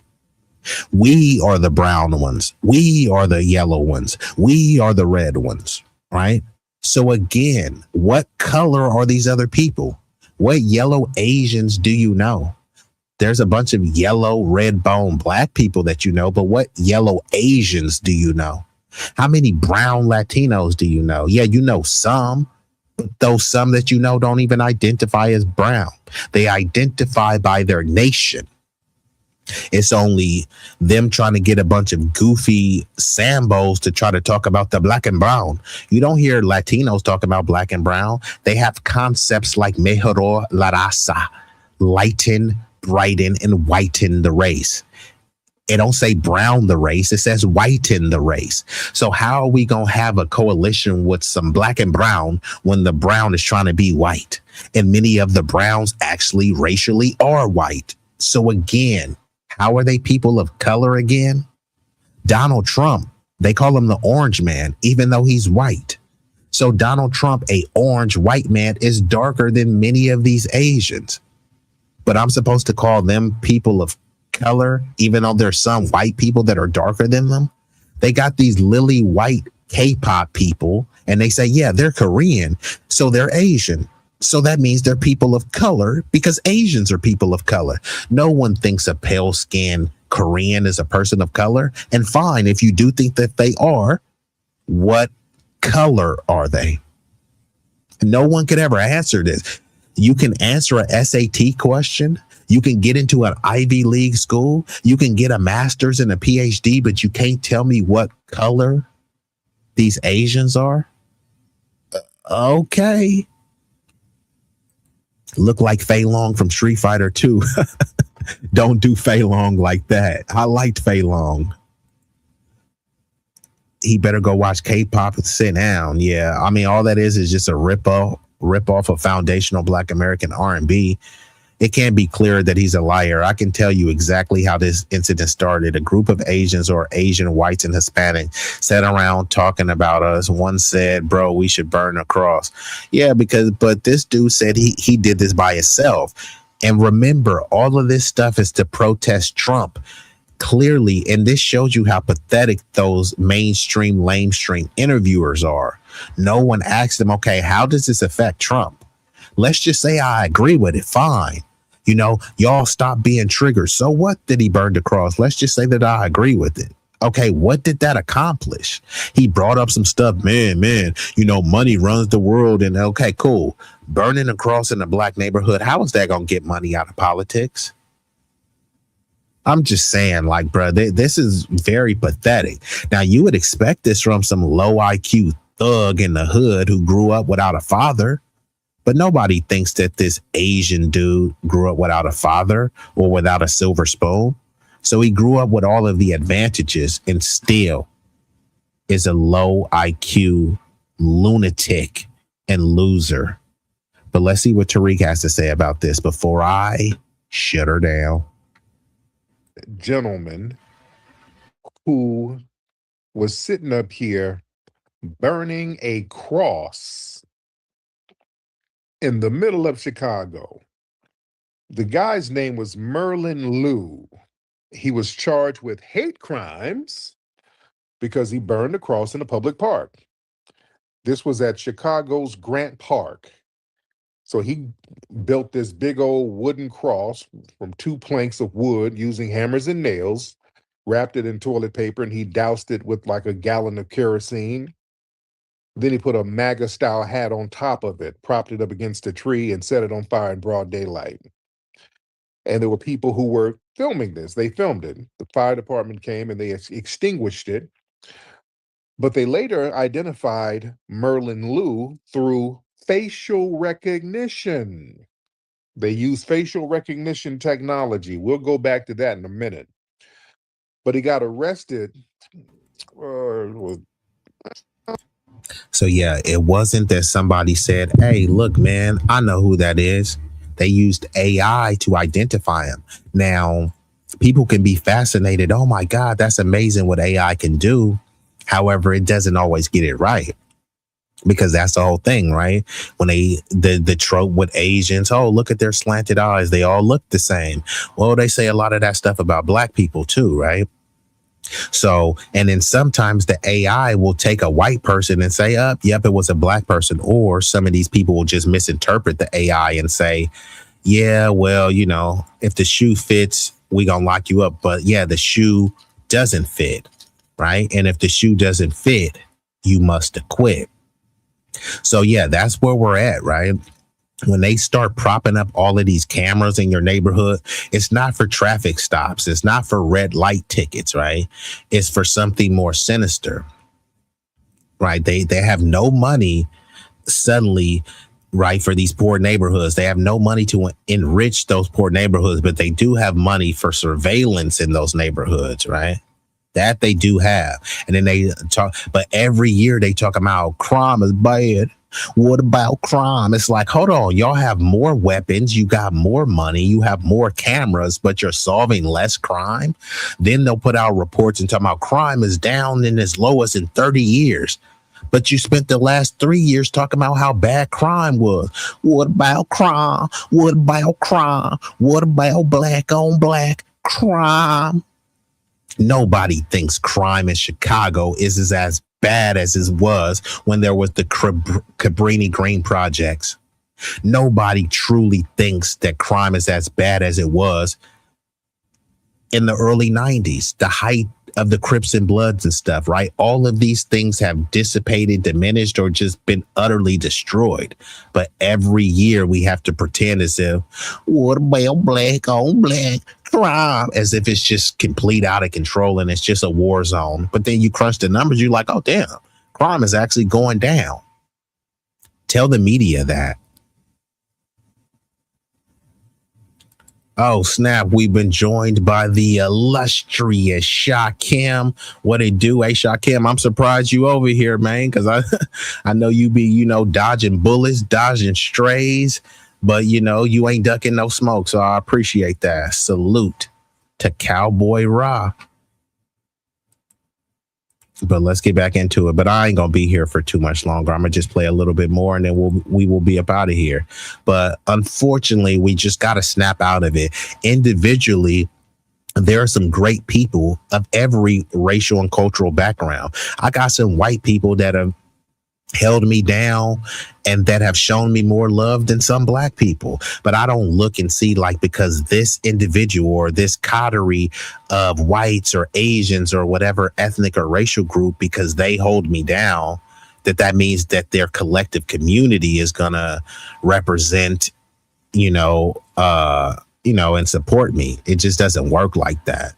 And many times people get confused because, hey, my baby mama is Latina or my wife is white or whatever. That's fine. Be with who you want to be with. But you know that your wife's brother may not like you simply because of your race. You know that her family may not like you simply because of your race. And you're willing to overlook that just because you love sliding in some slippery box. That's very cowardly. It's extremely pathetic. It's a simp move. And it's a buster move. We just got to call it what it is, bro. You can be with whoever you want to be. You can love people non-black, black, immigrant, non-immigrant, gay, non-gay. Love whoever you want. But don't just disparage and discard your community just in the name of love or really lust. Because if someone really loves you, then they're going to love everything about you, which means they're going to love the love that you have for your community. I don't want some fucking self-hating person. If you're with a white person, why would you want to be with a white person who hates other white people? Doesn't make sense. They hate other white people. They hate themselves. If you're with a self-loathing Sambo, Coon, or Tether and they hate themselves, yeah, they're not going to really be able to truly love you as a friend, truly be there for you, because they're not really there for themselves. And like Malcolm X said, who taught you to hate yourself? A couple of days ago, he lived in Chicago's Little Italy area. And he admitted that he built and burned the cross. So they charged him with 2 felony counts of hate crimes. That's interesting. They charged him with felony arson, felony criminal damage to... Well, I was about to shut it down, but I'm probably going to play like 5 or 10 minutes of this. If one of y'all want to come up and chop it up for a little bit, you know what I mean? We can discuss. Otherwise, I'm going to play like 10 more minutes and be up out of here. But I do appreciate y'all. But let me get to the chat. Shakim says conditional love versus unconditional love. And this is what I'm talking about, right? Do people really even know the difference? And is it really love? And like Tina said, what's love got to do with it? Like, I think people really need to distinguish and decipher between love and lust. A lot of times people lust people and they try to frame it as love. But when you start getting down to the nitty gritty and start asking them just simple questions, don't really sound like love at all, right? Is that love? Is that infatuation? Or is it just a low self-esteem? Because sometimes people don't love themselves. So they want to be around people just so they don't have to be lonely. Is that really love or is that loneliness? So you do have to unpack. Is it love? Is it lust? Is it loneliness? Right? Because I knew plenty of people. It's kind of the same concept of a homosexual, right? They may be with somebody because they need a place to stay. Now, maybe they do really love that person, but are they there because they love that person, or are they there because they love that person is providing them a place to stay? And sometimes it happens like that in relationships. Are you there because you love this person, or are you there because you love that this person fills that void of loneliness? You don't have to be lonely because this person is around. But do you truly love them, or you love what they're doing for you, or how they make you feel in certain instances, right? Now, some of these conversations, what I call courageous conversations, it gets cringe because people don't want to ask these conversations, but these truths comes out anyways, right? Time will reveal all. So these things will be revealed over time. How about you just have a constructive, mature adult conversation and just get to the bottom of it? Now, you only need to get to the bottom of it if you actually do love and care about these people. If they're just some randos and strangers, does it really matter if they love you? Does it really matter if they lust you? You know what I mean? If they're just a stranger and you don't have any true future with this person, may not really matter that much. Self-love is the glue of identity. Without it, who we are becomes disintegrated and forgotten. Yeah. And again, like Malcolm X said, who taught you to hate yourself? If you hate yourself, how could you really truly love me?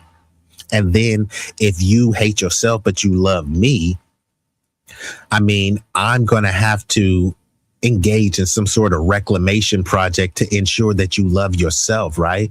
You have to love yourself, and self-love means self-preservation, right? And self-preservation is the number one rule of survival. It's okay to love people. It's okay to have deep and profound love for people. It's not okay to have so much deep and profound love for people that it takes away from your love from yourself. And I always tell people this, you know what their number one kryptonite is? A mirror. Looking themselves in the mirror and have to contend with who they are currently, who they thought they would be, who they used to be.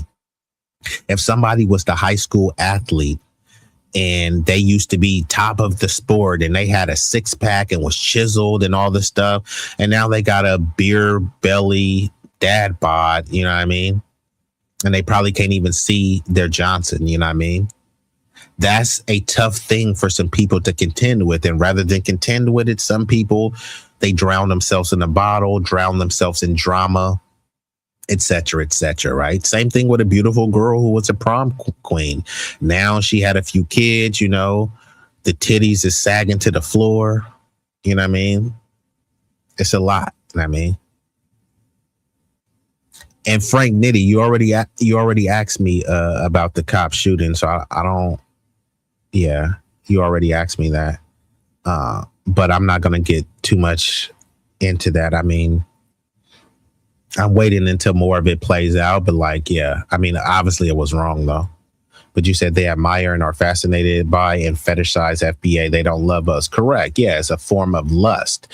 And they love things about us, right? They love our culture because it gives something to not only attack, but extract. So first they attack it. That's ghetto. That's degenerate. And then they extract, right? If it's so ghetto and degenerate, then how did it birth your whole style? Really think about it. Our culture is supposed to be degenerate and disgusting, but then other groups are emulating it. Make it make sense. It's so disgusting. So imagine I baked a cake, right? And people was like, man, that cake is disgusting, man. That recipe, bro, what you put in that cake? And then you go to one of their parties and it's the same cake that you made that they said was disgusting. Like, hold on, wait a minute. I thought you said that this cake was disgusting. The recipe wasn't hidden, but then I go to your party and you still have this same disgusting cake using my recipe. That's what they do with the music. Twerking is bad. And then you go to their parties, there's a bunch of white girls twerking. It's a bunch of Asians twerking. Don't take my word for it. Just type it in. Just type in white girl twerk, Asian girl twerk. You'll be like, oh, damn, I didn't even know they twerk. Yeah, because you're always inundated with a bunch of black people doing that. What is the difference between someone twerking and someone belly dancing? Oh, no, that's different. Okay, belly dancers are gyrating their hips and other parts of their body. People who twerking are doing the same thing. But it's framed as, no, that's different. This is more exotic. How? Like, no one could clearly say it. It's just like, you know, some more anti-black bigotry. But let me play some more of this video and then I will be up out of here. State-supported property by fire and little misdemeanors like disorderly conduct, reckless conduct, criminal damage to property, and a cross burning to intimidate. So he was in court today, I think, and I think they released him. pending the trial with conditions. They gave him a ban on purchasing items that could start fires. And it's interesting they hit him with a hate crime. Because there's a Supreme Court decision, Virginia versus Black, that described cross burning as a very, very virulent form of intimidation. So they were asking the guy what his motivation was. What was your motivation? Why'd you do this? And he gave some cockamamie story talking about his actions was a solo political protest against Donald Trump and the Trump administration. He said he was against MAGA Christian nationalists, and that's why he placed a red MAGA hat on top of the cross as part of his protest, which that don't make no sense. Meet Voto AI, the photo editing software that everyone's talking about. This is my thing. This is my thing. I believe that this was anti-Black intimidation, all right? Burning a cross, that's not a blank canvas that can be repurposed for a personalized political statement. In the United States, that's a very unique weapon of domestic terrorism. It's tied to the Ku Klux Klan. It's tied to historic lynching and murders and intimidation of Black people. So trying to say he's using a cross burning to protest Christian nationalism, that makes absolutely no sense. 0 sense. That symbol has a fixed, universally understood definition. Again, remember, this is supposed to be a high IQ model minority. So he's supposed to be protesting Trump, Christian nationalism, and white supremacy. So by him protesting white supremacy, he engages in a white supremacist hate crime to protest white supremacy. It doesn't make any sense. Imagine somebody was standing up for the Me Too movement and he said, you know what? I'm going to protest all of the people who were victims of RAPE. And the way that you're going to protest is going around ripping people's skirts off and grabbing them by the pussy. Huh? It wouldn't make any sense, just as well as this doesn't make any sense, right? He's protesting white supremacy by engaging in white supremacist hate crimes. Okay. Violent anti-Black hatred. I want y'all to understand how some of these people try to act like trying to say he's using a cross burning to protest Christian nationalism, that makes absolutely no sense. 0 sense. That symbol has a fixed, universally understood definition: violent anti-Black hatred. I want y'all to understand how some of these people try to act like the white supremacists and pretend to be naive. They try to act dumb.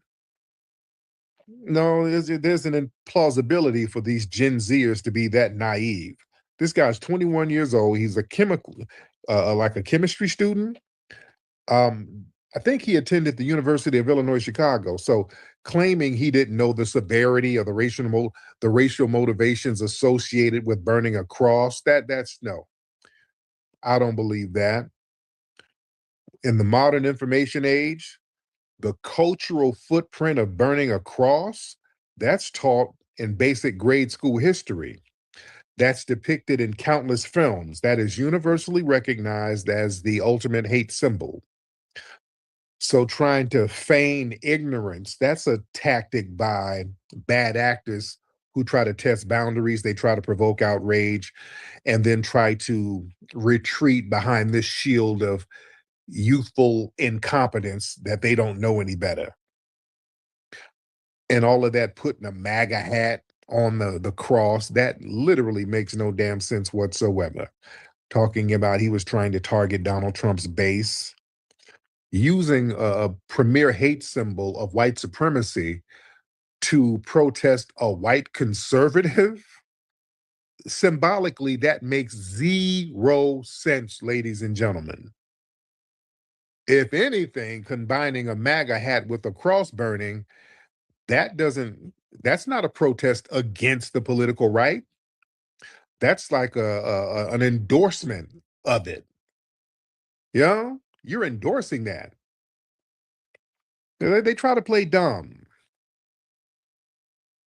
Listen, there's a flawed assumption that only the white supremacists participate in anti-black racism and anti-black ideologies. In reality, the modern alt-right and the far-right movements now, they have a whole bunch of these non-white or non-Anglo members that's unifying around their shared anti-blackness. Being Asian, that doesn't make you immune to harboring the same type of anti-black racism as the white supremacists. So that's what some people get confused about white supremacy. They think that you have to just be white to engage in white supremacy. No, the white supremacy is a system and an ideology. You don't have to be white to adhere to it, right? And many people, they try to assimilate into whiteness or the white community by lightening and brightening their race. Asians, Latinos, some black people, they do that, right? But you'll never truly be accepted. So when people hear the term white supremacist, they try to get funny and like, Vivek Ramaswamy, hey, I got called a white supremacist. Yeah, you got called a white supremacist based on your mentality. No one is saying that you're racially or ethnically white. They're saying that you subscribe to this ideology. They're saying that you adhere to this ideology, that you adore this ideology. You're looking at it with adulation, right? So that's what people mean. And it's funny because all of these people pretend to be so stupid, right? This dude is a chemist, right? Or at least he went to school for chemistry, right? You know the type of classes and courses you have to pass to be proficient in chemistry. So he can figure all this stuff out. He just can't figure out that burning a cross in a black neighborhood is racist, right? They just can't figure out the nuances of white supremacy.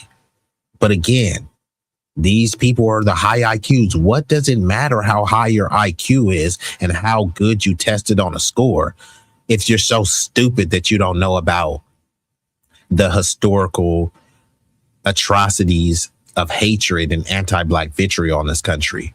Who cares about how good you did on a test, right? It was black people getting lynched, but hey, Asians got good test scores, right? It just doesn't make any sense. Black people are mass incarcerated, but hey, Asian people are getting into Harvard. Okay. Stand with the whole alt-right and all these white supremacist groups. Remember, man, these guys anti-black racism and anti-black ideologies. In reality, the modern alt-right and the far-right movements now, they have a whole bunch of these non-white or non-Anglo members that's unifying around their shared anti-blackness. Being Asian, that doesn't make you immune to harboring the same type of anti-black racism as the white supremacists. Understand with the whole alt-right and all these white supremacist groups, remember, man, these guys, a lot of Asians align themselves with them. You look at some of these, look at Ian Miles Chong, that Asian wannabe white supremacist who lives in Malaysia, who's always clicked in with these people spewing anti-black racism. Andy Nungo, remember him? He's an Asian conservative, quote unquote, influencer who's always spewing anti-black gibberish. Remember that little big waterhead Asian woman, Tila Tequila, that reality chick who was on MTV at one point? When her look started to go to hell, which it wasn't that much to begin with, when she started falling off, she started aligning herself with neo-Nazis. Y'all remember her? And that Tila Tequila chick, she had like a black boyfriend. Of course, she used to be getting soul pole. She was getting her guts beat in by black celebs, black football players. But once her money dried up, her looks You know, she hit the wall, then suddenly she became an anti-black bigot. Nah, she was always anti-black. But what happens is some of the brothers, you know what I mean? And that happens with the sisters too, but I'm going to just only speak on the brothers, right? Because, you know, they let some non-black person suck on their penis, or because some non-black person allows them to penetrate various orifices, then they think that, oh, okay, cool, there's no racism, or they really love me, right? No. Even remember it. I'm not comparing this to slavery, but I'm just talking about the mentality, right? Even the slave owners, the women that they hated, guess what they were doing? Forcibly penetrating them, while at the same time acting like, oh, they're too undesirable for me to touch. And same thing with these lily white women. You think they didn't want some soul pole? You think they didn't want some Mandingo warrior beating their guts in? It was a win-win for them. They get to get their guts beat in, you know, by some soul pole, and then if anything goes astray, like in Rosewood, then they'll just say, hey, you know, the N-word RAP'd me. I mean, so yeah, this has been going on for centuries, and due to this interracial sexual access, it does kind of distort people's view on the system of white supremacy and just how entrenched it is, just how diabolical it is, because things have gotten incrementally better, than people try to pretend as if it doesn't exist, right? Because there's no signs that says no niggers allowed, then you think, hey, well, we have it better, until you go try to buy a house, and then the neighborhood is predominantly white, you know, the banks won't loan to you, and then if too many of you start moving into that neighborhood, it will be white flight, or they'll sick the HOA on you and find a way to get you up out of there. So you find out just how real white supremacy and anti-blackness is once you try to build something. Many people haven't built anything and aren't building anything. That's why they don't talk about it. You know what I mean? We talk about racism too much and all this other stuff. And then you look, I'm like, bro, you don't have a track record of building anything. All you did was build a platform whining about black people. You say black people whine too much, but your whole content is whining about other people whining, doing the same thing that you're complaining about. Doesn't really make any sense, right? All the black people who say that we need to do this, we need to do that, why haven't they done it? What is literally Officer Tatum? And this is really about the goofball who's followed these people. Jesse Lee Peterson, he spent his whole career saying what black people haven't done, but what has he actually done? All he's done is sit down, looking and sounding like a retard. He has a whole thing that all he says is amazing. It's not funny, right? Like, do you think that's funny? It's not. He's not witty. He's not smart, but he has a massive following of bigots who hate black people. But what has he actually done? Nobody will respect if you're just complaining, right? Just take the context of anything else, right? If somebody is complaining about a local football team, this team sucks, and they need to do this, and this team sucks. Okay, cool, bro. What have you done to help improve that team? Oh, nothing. I've just complained about how bad the team is. I mean, what is there to respect about that, right? There's other people who are putting blood, sweat, and tears to change the conditions, and there's other people on the sideline just whining. Who would you respect? A coach that's actually on the field trying to change the conditions, or someone in the stand saying this team is bad? Oh, you should have thrown it. You should have passed it. This team is bad. This team is bad. Like, bro, have you ever played? No. Could you play right now? No. Have you ever played in the past? No. Will you play in the future? No. Do you have any solutions? No. Do you have any plans to change the conditions? No. Okay, what is your next content going to be about? Black on black crime. I mean, what is there to respect about that, right?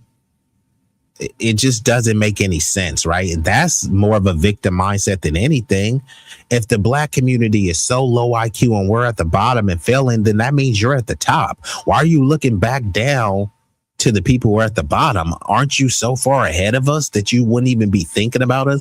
Right now, the New York Knicks just won the championship. Should the conversation be about the New York Knicks who won the championship, or the teams that didn't even make the playoffs? According to these other groups, we're not even making the playoffs. Okay, fine. Spend most of your content talking about the team that won the championship. They're not doing that. Right now, If you're watching ESPN, do you want to hear about the New York Knicks winning the championship or the Sacramento Kings or the Washington Wizards, right? And let's just say we are the Washington Wizards. Why should you talk about the Washington Wizards more than the New York Knicks? If you think that the Asians are the Spurs and the whites are the New York Knicks, those are the teams you should be talking about. You shouldn't be talking about the Wizards who didn't make the playoffs. You shouldn't be talking about any of these lower tier teams. And that's what they do all the time. We're so low IQ, but that's all they talk about. You know, we're so degenerate, but that's all they talk about. You're only 13% of the population. Okay, then why are you constantly talking about us the majority of the time? 13% is not the majority, yet the majority of your conversations are about us. How pathetic could you be? Now I'm gonna get ready to shut her down because I do got to get up out of here. I may come back later and hit y'all with a double header. This all depends on, you know, the reaction to this stream. And I do want to salute y'all, everyone that's been here live concurrently and that will watch this on the replay. Y'all could have been anywhere in the world. Y'all chose to be here with me, at least momentarily. And for that, I thank you. So here, I'm going to hit y'all with a series of visuals, and then we will be out of here. I will shut her down. But hey, if you haven't taken the time to like the stream yet, remember the comments, the sharing, the likes.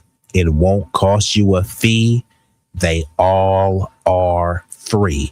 Now, if you're feeling generous and you're willing to forego that Frappuccino or some Taco Bell or some McDonald's, and you want to hit your boy with a financial contribution, you can hit me on the Cash App now. It's okay. If you're unable and unwilling, you can support me freely. But if you want to, be a standout supporter. If you haven't hit the like button, go ahead and smash that. If you're feeling generous, then you can hit the Cash App, $Easy Stack. It's easy to remember. All them donations that you contribute make it feel like it's the 25th of December. Hit the Cash App. It's preferred over Super Chat because YouTube takes 30% off the top, and that's stupid whack. So if you want to see growth and watch the content get greater, send a Cash App to B-Eazy Dat Dude. Bam. So you can hit the boy on the Cash App. Now, I do have the other ones like PayPal, Venmo, etc., but Cash App is the easiest one for me. But, I can accept them on those other platforms too. So right now, the series of visuals, and I will be shutting her down without further ado. Yeah. Hey.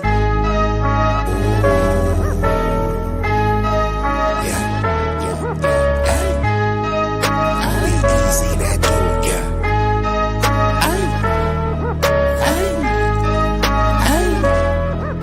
shit so hot it's burning up. Just go ahead and turn this up.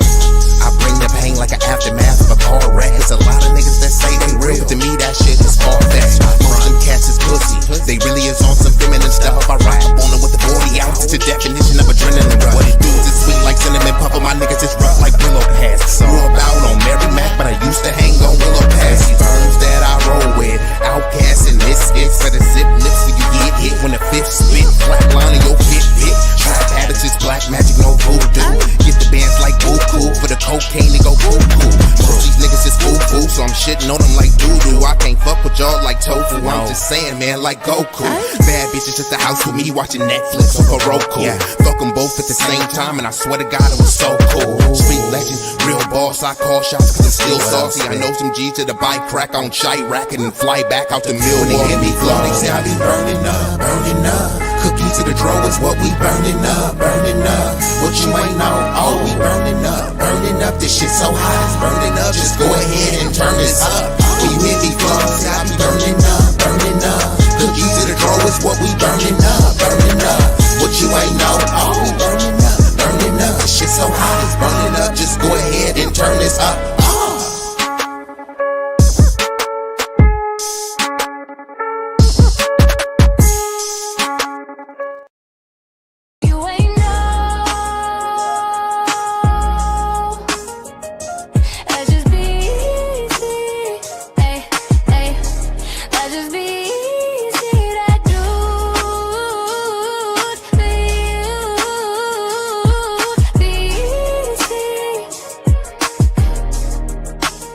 that dude.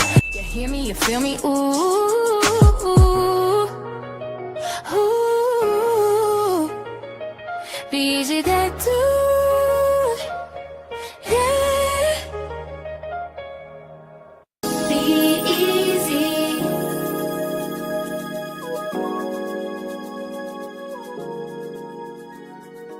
Ay, we all like B-Eazy. Nah, matter of fact, we love B-Eazy. Believe me, he really that dude. So B-Eazy, tell me how it feel. Ooh, tell me how it feel to be real, to be real, to be really that dude. B-Eazy, B-Eazy Dat Dude. B-Eazy Dat Dude, boy, stop playing. You know you that dude and been that dude. Back in the day, he was that dude. Fast forward to today, he's still that dude. Yup, that dude. You can see as clear as day that he here to stay. Either get with the program or move out the way. Ooh. B-Eazy Dat Dude, he back with another one, another one, another one, another one. B-Eazy, B-Eazy, he is that dude. Ooh, he is that dude. That dude, B-Eazy, he is the one that you can call so he can get the job done. He about to reign supreme if you thought his run would soon end. He just getting started though, so go ahead and tune in. B-Eazy, B-Eazy, he is that dude. Ooh, ooh, ooh, ooh, he is that dude.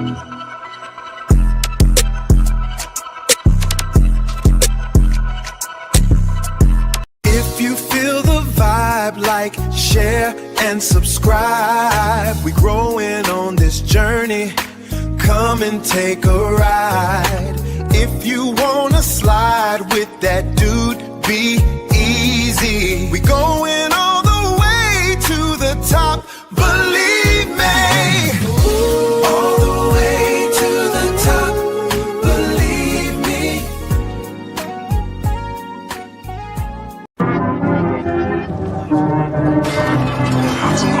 Are you not entertained? Are you not entertained? Is this not why you are here? Follow. Be easy. You know you want to. We're waiting.